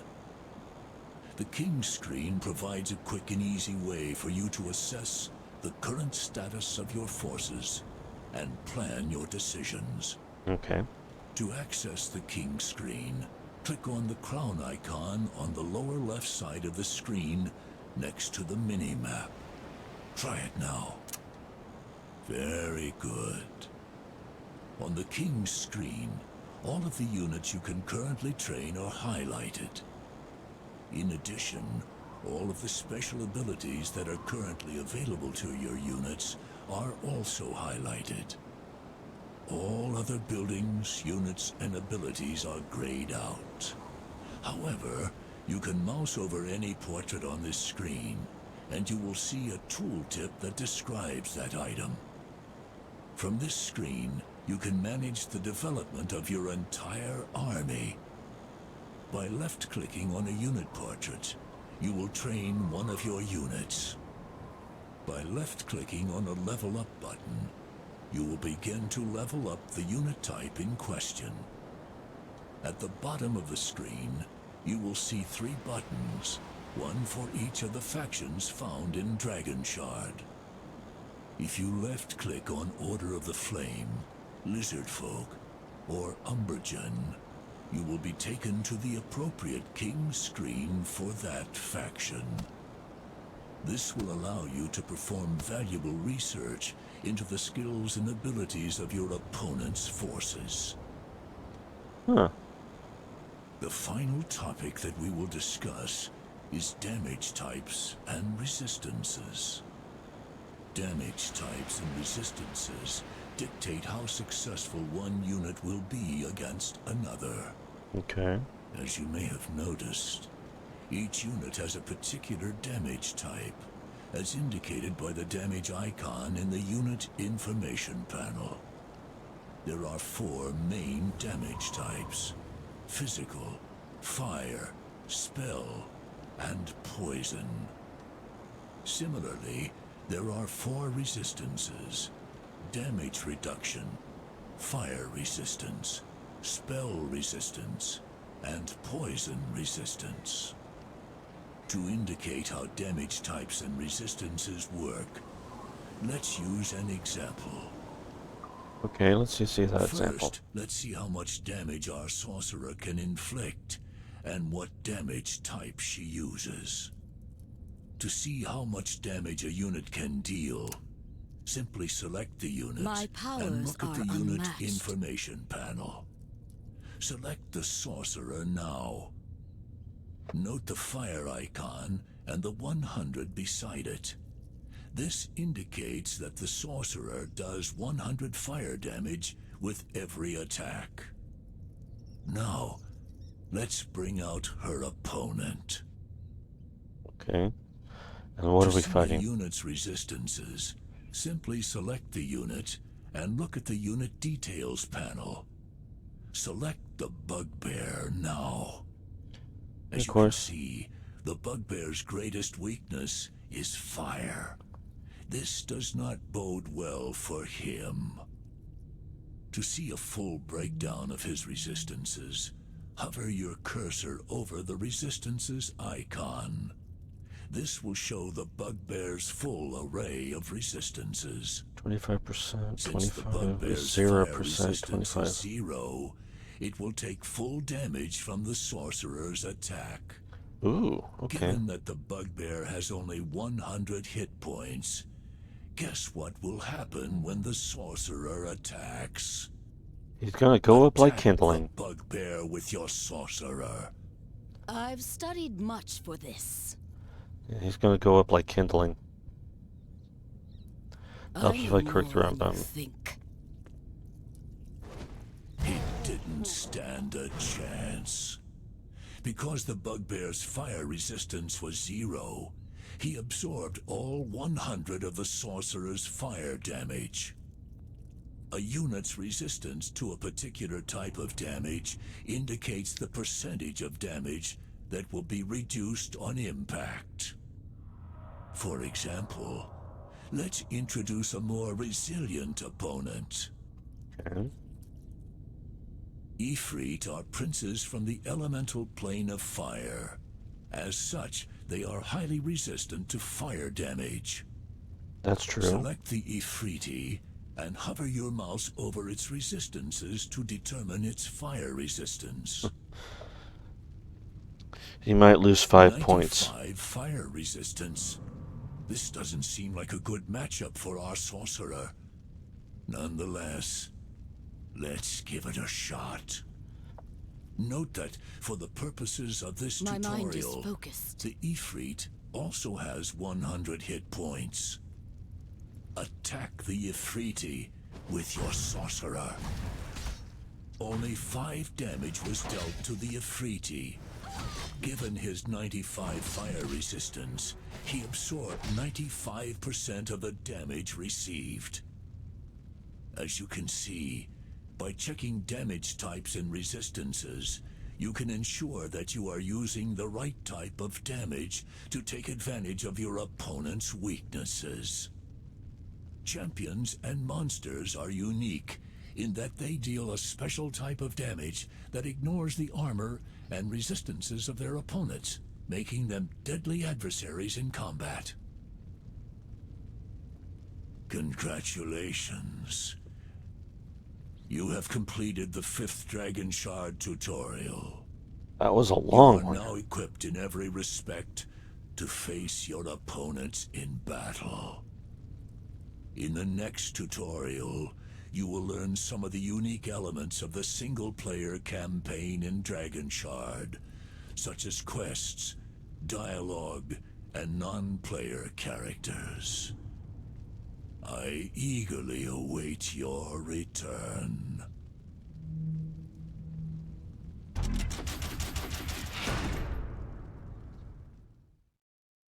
Okay, so one left. And then we'll take a break on the games and discuss this a little bit.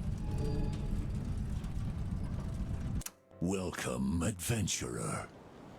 In this tutorial, we shall discuss some of the unique gameplay elements found in the single-player campaigns, such as quests, dialogue, and non-player characters.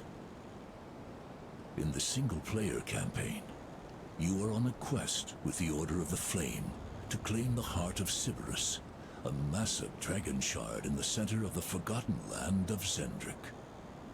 In the process, you will run into a variety of characters who will guide you in your journey and ask you for assistance along the way. These people are called non-player characters, or NPCs. They can often be identified by an exclamation point or speech bubble above their heads, indicating that they wish to speak with you. Travel to the north, and you will come across just such an NPC. These truly are dark times. There he is, the very important man. As you can see, he has a dialogue bubble above his head. That means he wishes to speak with you. To speak to him, simply right-click on the unit you wish to speak to. Try it now. What you are seeing now is a dialogue box. The name and portrait at the top indicate the identity of the NPC with whom you are speaking. Read what he has to say, and then left-click on the Continue button to hear more. Very important man. Yeah, they actually named him Very Important Man. Cute. Lady Marin. There you are. Read what he has to say, and then left-click on the Continue button to hear more. Thank you, Mr. Impatience. Thank you, goodness. Thank goodness you have arrived. I am a very important man, you see, and therefore I have some very important things to do. I could use your help. I ventured into Kyber, the underworld, through that staircase to the northwest on a very important business. But I was attacked by a minotaur and had to flee. Fleeing this very important. He does ramble on a bit, doesn't he? You noticed. In my haste, however, I dropped some very important documents. Without them, I will be disgraced before my very important peers. You must help me. At last. As you can see, you have just received 2 quests. A main quest to recover the documents, and a side quest to kill the Minotaur. A main quest is a quest that you must complete in order to finish a given chapter. A side quest, on the other hand, is optional. However, if you complete it, you will be rewarded in a way that will likely help you complete your main quests. When you are finished reading, left-click on the End button. To check on the status of the quest you've been given, use the Quest Log panel. To access the Quest Log panel, left-click on the scroll icon at the top of the screen. Try it now. As you can see, you have one main quest and one side quest. As you complete and gain new quests, this Quest Log panel will be updated. In addition, if you ever forget what an NPC said to you during a conversation, you can always check the dialogue history. To check the dialogue history, left-click on the dialogue button at the top of the screen. Try it now. Here you can see the history of all of the dialogue you have engaged in during this chapter. By clicking on the NPC's name, you can see every line of dialogue that character has said to you. Use the dialogue history anytime you want to reacquaint yourself with the details of a given quest or conversation. Now, let's head into the Underworld and complete your quests. The Underworld entrance is located to the northwest. Take Lady Marin into the Underworld. I know what I must do.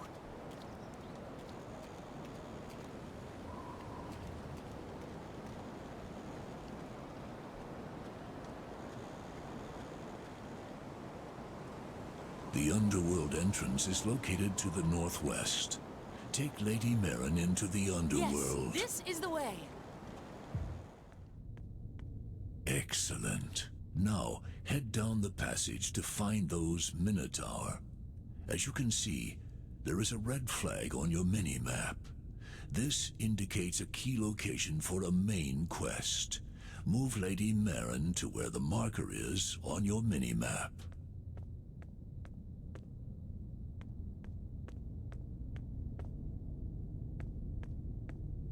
You have received a hint.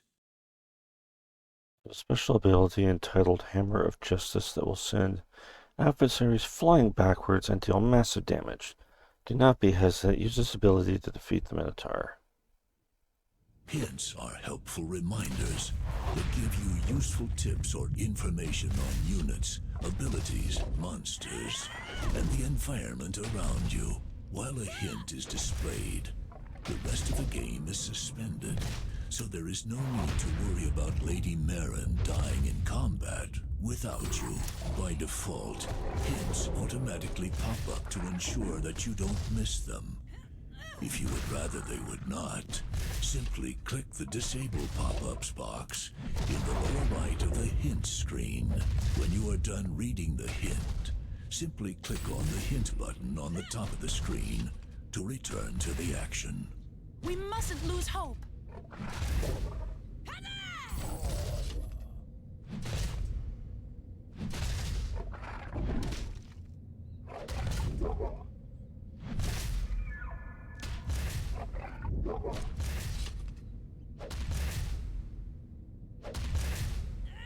You have successfully slain the Minotaur. If you look at your quest summary, you will see that the first part of the slay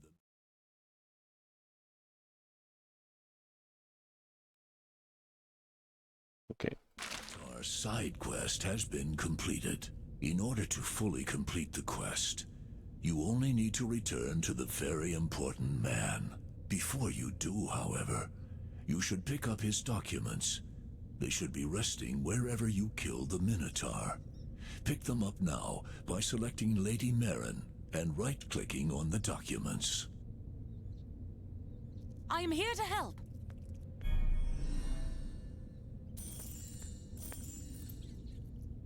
I have As you faith in can this see, plan.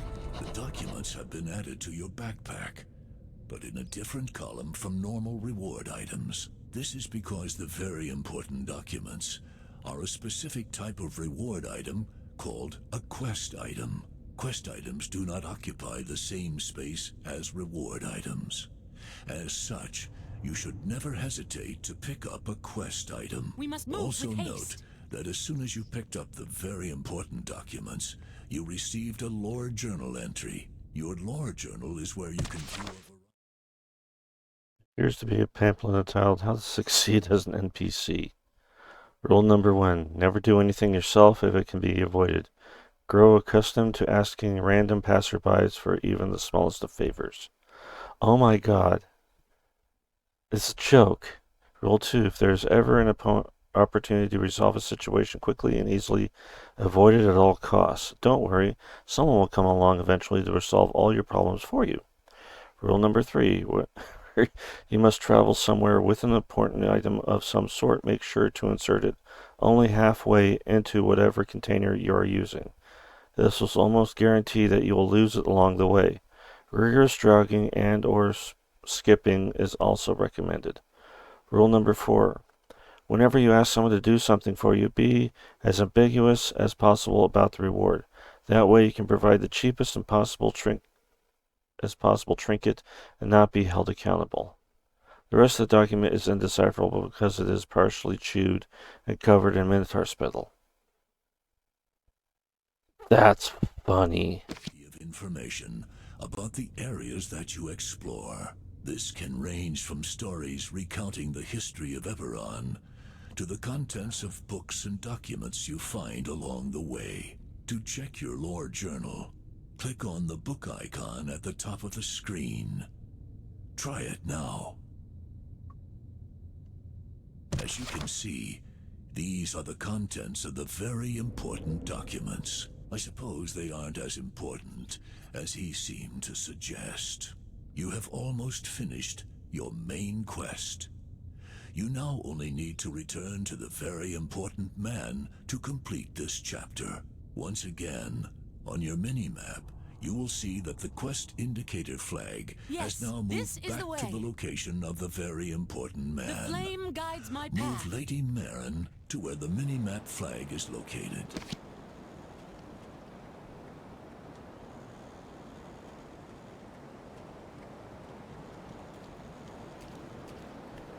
Well done. Now simply speak to the very important man to complete your quests. Remember, to do so, select Lady Marin, and then right-click on the very important man. Do so now. My documents, you found them, and you killed those horrible Minotaur. Excellent, that will teach them not to inconvenience someone as important as I am. You have my sincerest thanks. Take this gold as your reward. Sorry I can't stay the chat. I have very important matters to attend to. As reward for your quests, you have received gold and experience. Not to mention you have made a very important man very happy. Congratulations. You have completed the 6th Dragon Shard tutorial. You are now ready to begin the single-player campaign in search of adventure. You have learned all that I have to teach. You have been a fine student, and I have no doubt that you will one day be a legendary commander. But legends are not made in the classroom. Go now, and put your abilities to the test on the field of battle. Best of luck, and return to me if you are ever in need of aid. Okay. And that is the end of the tutorial.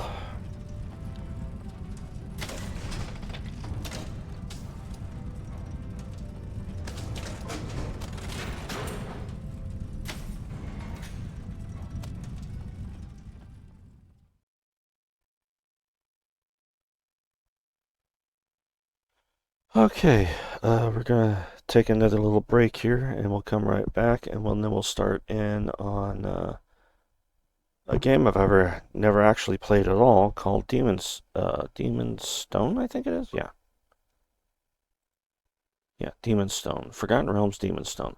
We'll check that out, and afterwards we'll decide whether or not we're gonna make it part of my roster for Forgotten Realms games.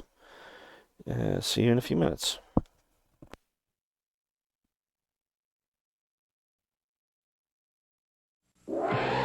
Dungeons and Dragons will return after these messages.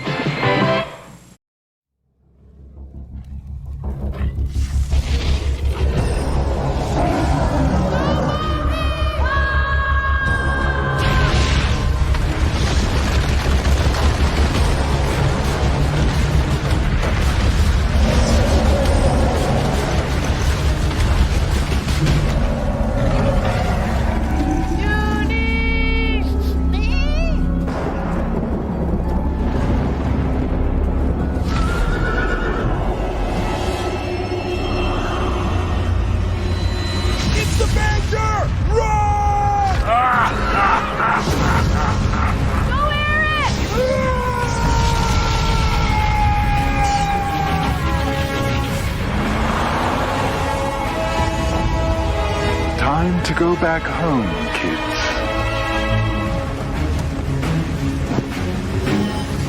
Let's go!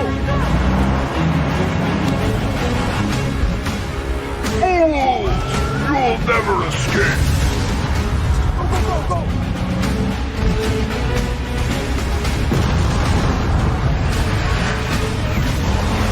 Presto, do something!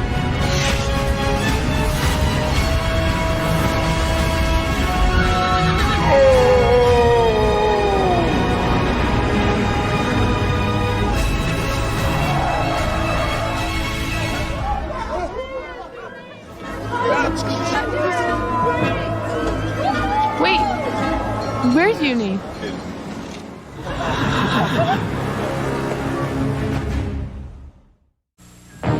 And now, back to Dungeons and Dragons. Shard turned out so far. When I originally played it, and it was not upgraded or anything like they say it is, I did notice some telltale signs here that they did fix a lot of the glitches and stuff I ran into previously. Can't remember them offhand, but I did remember, one of them was it would take a long time to go between levels or start up a level. Because you saw how quickly the bar went from one side to the other to start up the next phase. And it was pretty quick. Then there was also the fact that a lot of the times the game would switch off and on several times just from loading. One minor thing I did notice was, a lot of the logos were missing at the beginning, which isn't that big of a deal. But it is something noticeable. It was like you'd hear the tune of it, but you didn't see what it was. But at least the Atari one was there, as Arts and Crafts put it. So let's go ahead and we'll get to Demon Stone and see how it works out. Art. So I ended up getting my money back on it. But yeah, I'd made like several attempts. Well, that explains why they're doing revamps of these, because they're Atari. And Atari lately has been revamping a lot of their old school stuff.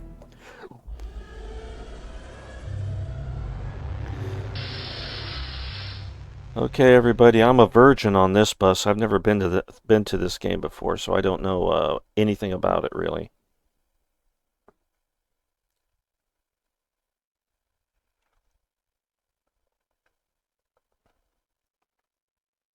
Interesting, having a way of showing its loading by showing an hourglass, a red hourglass. Do I use a controller?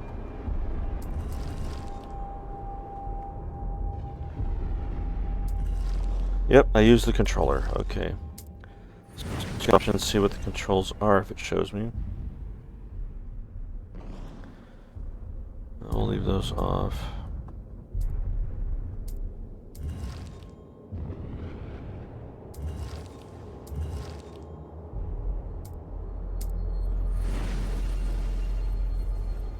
Primary attack A, secondary attack, team attack, team attack.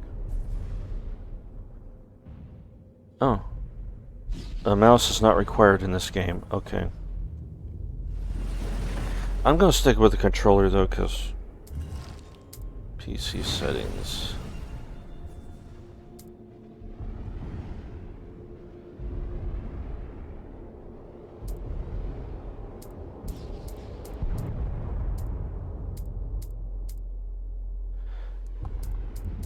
So far, I'm seeing that pretty much everything is running okay just from this, so I don't think I have to make any adjustments. Which is a good sign right there. We're going to go with easy since I have no idea what the hell I'm doing. Atari presents. Indeed. I know precisely who you mean. Although it's been Patrick Stewart again. Since last I dreaded their escape. They are two monsters, Gorl the Slard Lord Alright, and a Salvatore wrote Githyanki this one. general named Sireka. They clashed across planes of reality, each plotting an invasion of our world. Michael Clark Duncan. Each all Ooh. that stood in one another's way. Marshall. I came across the pair in Rawlins Wood, and knew if either one of them prevailed, their army would lay waste to all Faerun. And so I trapped them in a demon stone, where they would fight for all eternity.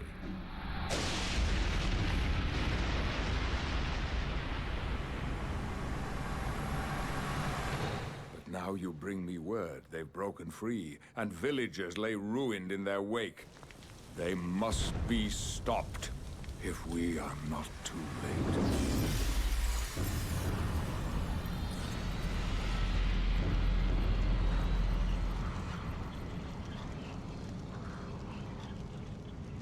I think I'm most definitely going to make this part of my playthroughs of Forgotten Realms games.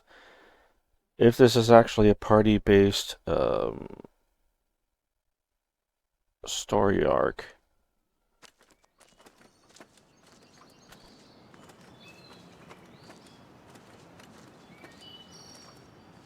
Val Kilmer, you are not.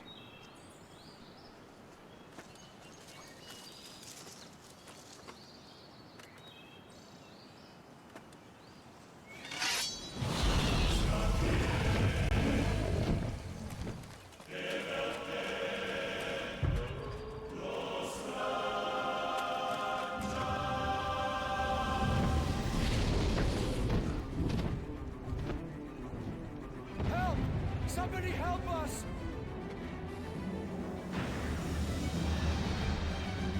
I'm coming! Open the door!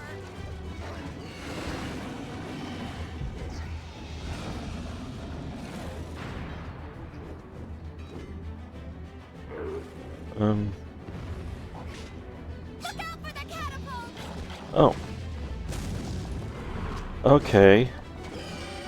I had no idea I was going to be using the stick.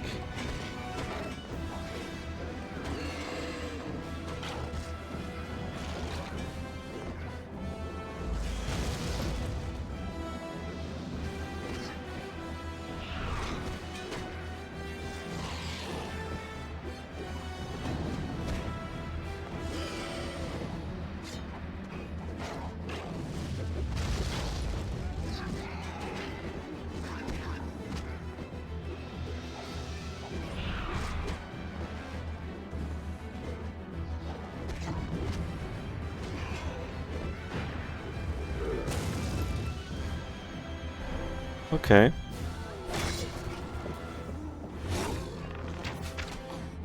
Oh. Thank you! Please save the others! There are more cages that way! Oh, you mean on the other side of the explosion?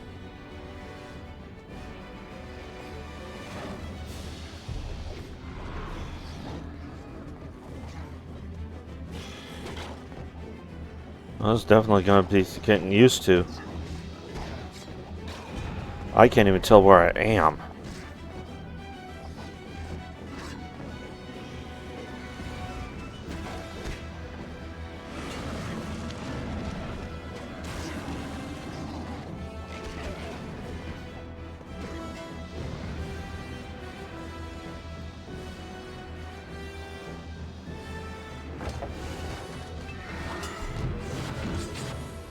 So we got goblins and orcs fighting each other, or maybe it's both orcs fighting each other. And dragon flying around. We got a lot going on here.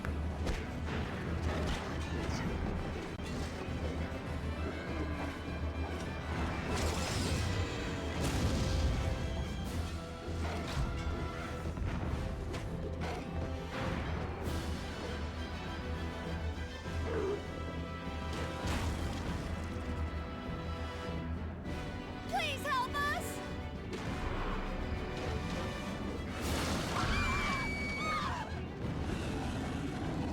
Damn it.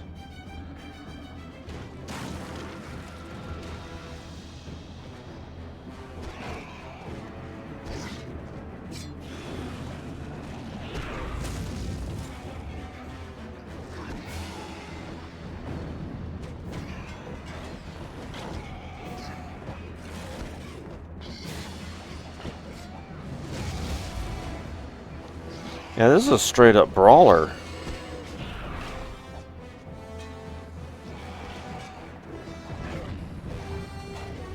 I might go ahead and just have this played anyway.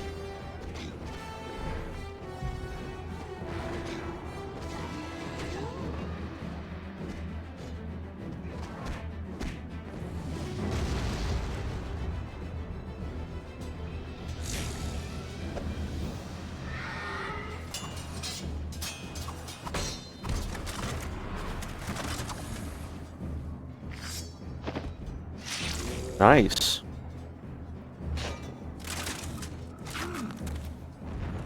What? No one asked for your help. They did. Wood elves. They're weak.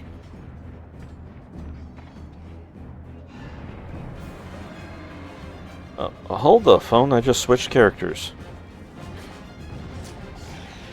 I could do that all day. That was different.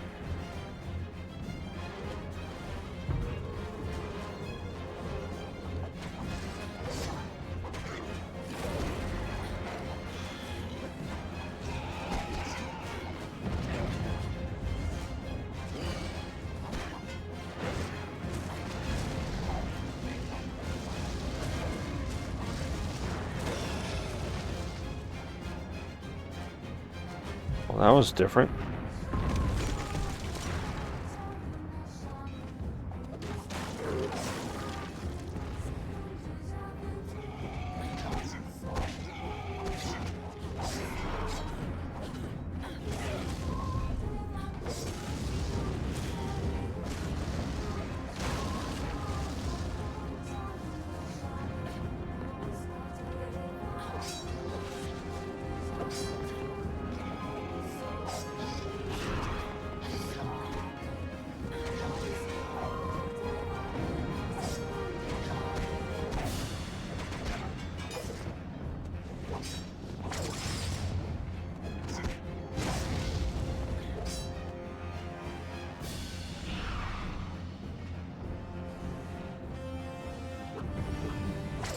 Hello.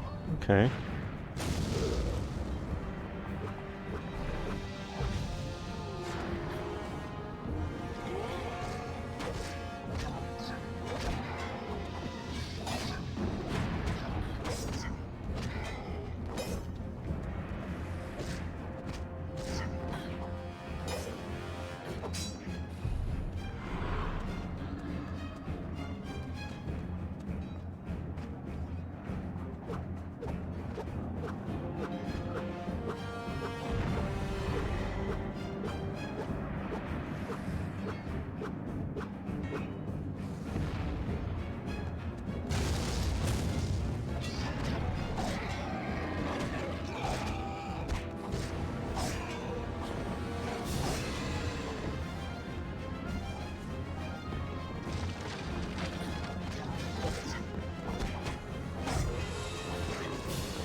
Well, I think she just leveled up.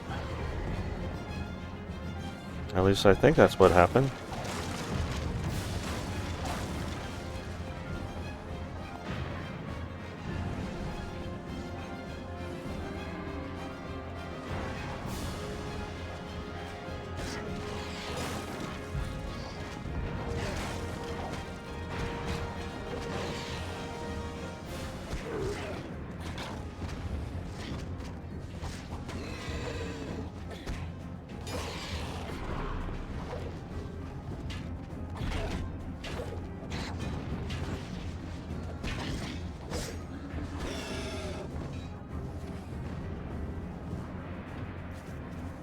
And now what do we got going on?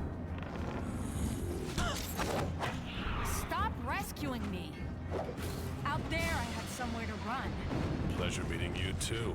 The name's Radek. Radek?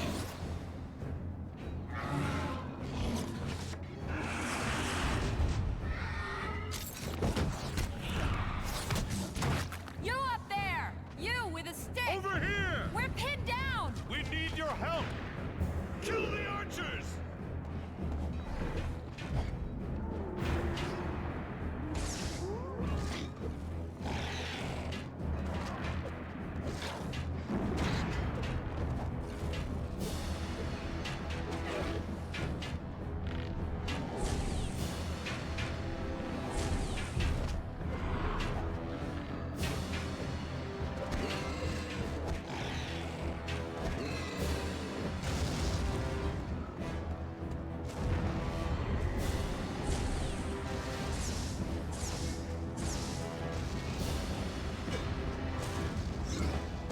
Oh.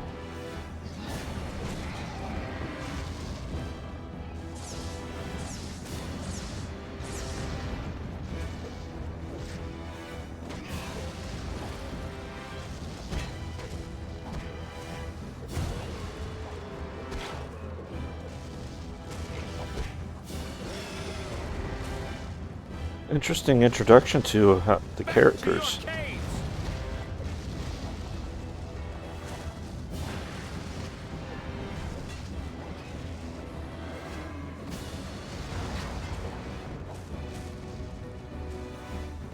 Oh, can't go in there. Ooh, way! Ooh.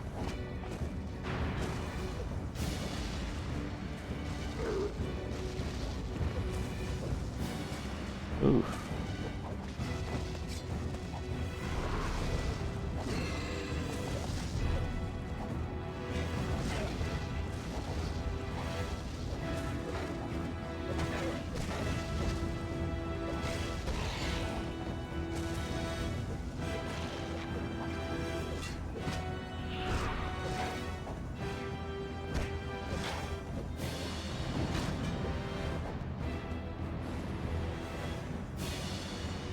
Definitely.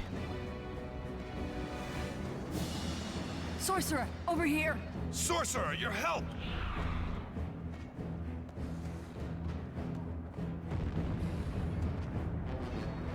Oh, how do I get over there?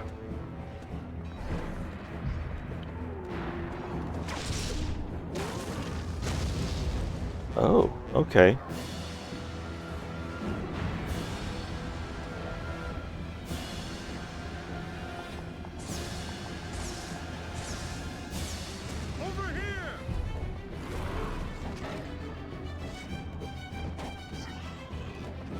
Elf, look out!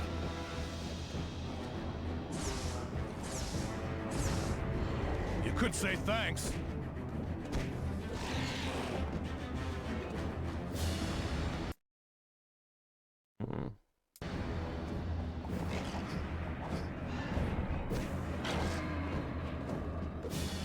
Are either of you hurt? Red dragon. In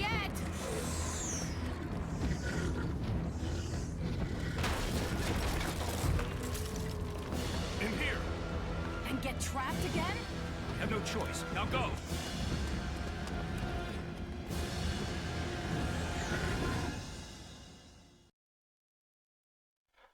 So far, I am impressed with this game. Team experience. Team gold. I don't think I'm going to continue this because I think I just went through a pretty good chunk of this just to get a good idea of the game here. And I am impressed with this. I see that it's running well on my stream here. And I definitely want to come back to this and give it my full attention as for my channel. With that in mind, I'm going to call it quits here for my test run. And then we'll continue talking about what's coming forth on the channel. Give me just a second. Oh yeah. Do you want to save? No. Both of them actually. Particularly with Demon Stone. I didn't think I was going to like it actually, but I was kind of impressed with it, and I think I might come back to it soon.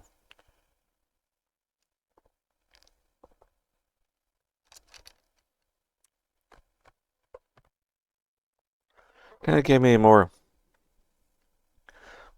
updated feel of the D&D arcade game. So, yeah, I'm definitely impressed with it. So, I'm definitely going to continue with that, or start making a stream of that one soon. Anyway, so we got those two games there, and sometime in September we're expecting the Temple of Elemental Evil, which I have played before on my channel. Unfortunately, I removed those videos because it was an incomplete series because of the glitches and game crashes. So I'm hoping with the upgraded version that Steam's going to have on there, it will probably be far better experience than what I had. So You guys take care. Thank you for watching on CRPG Dungeons and Dragons Night on YouTube and CRPG D&D Night on Twitch. I'm going to call it a night, and because this was going on for quite a while. So you guys take care, and I'll see you guys in the next video or stream, whichever comes first. Bye-bye.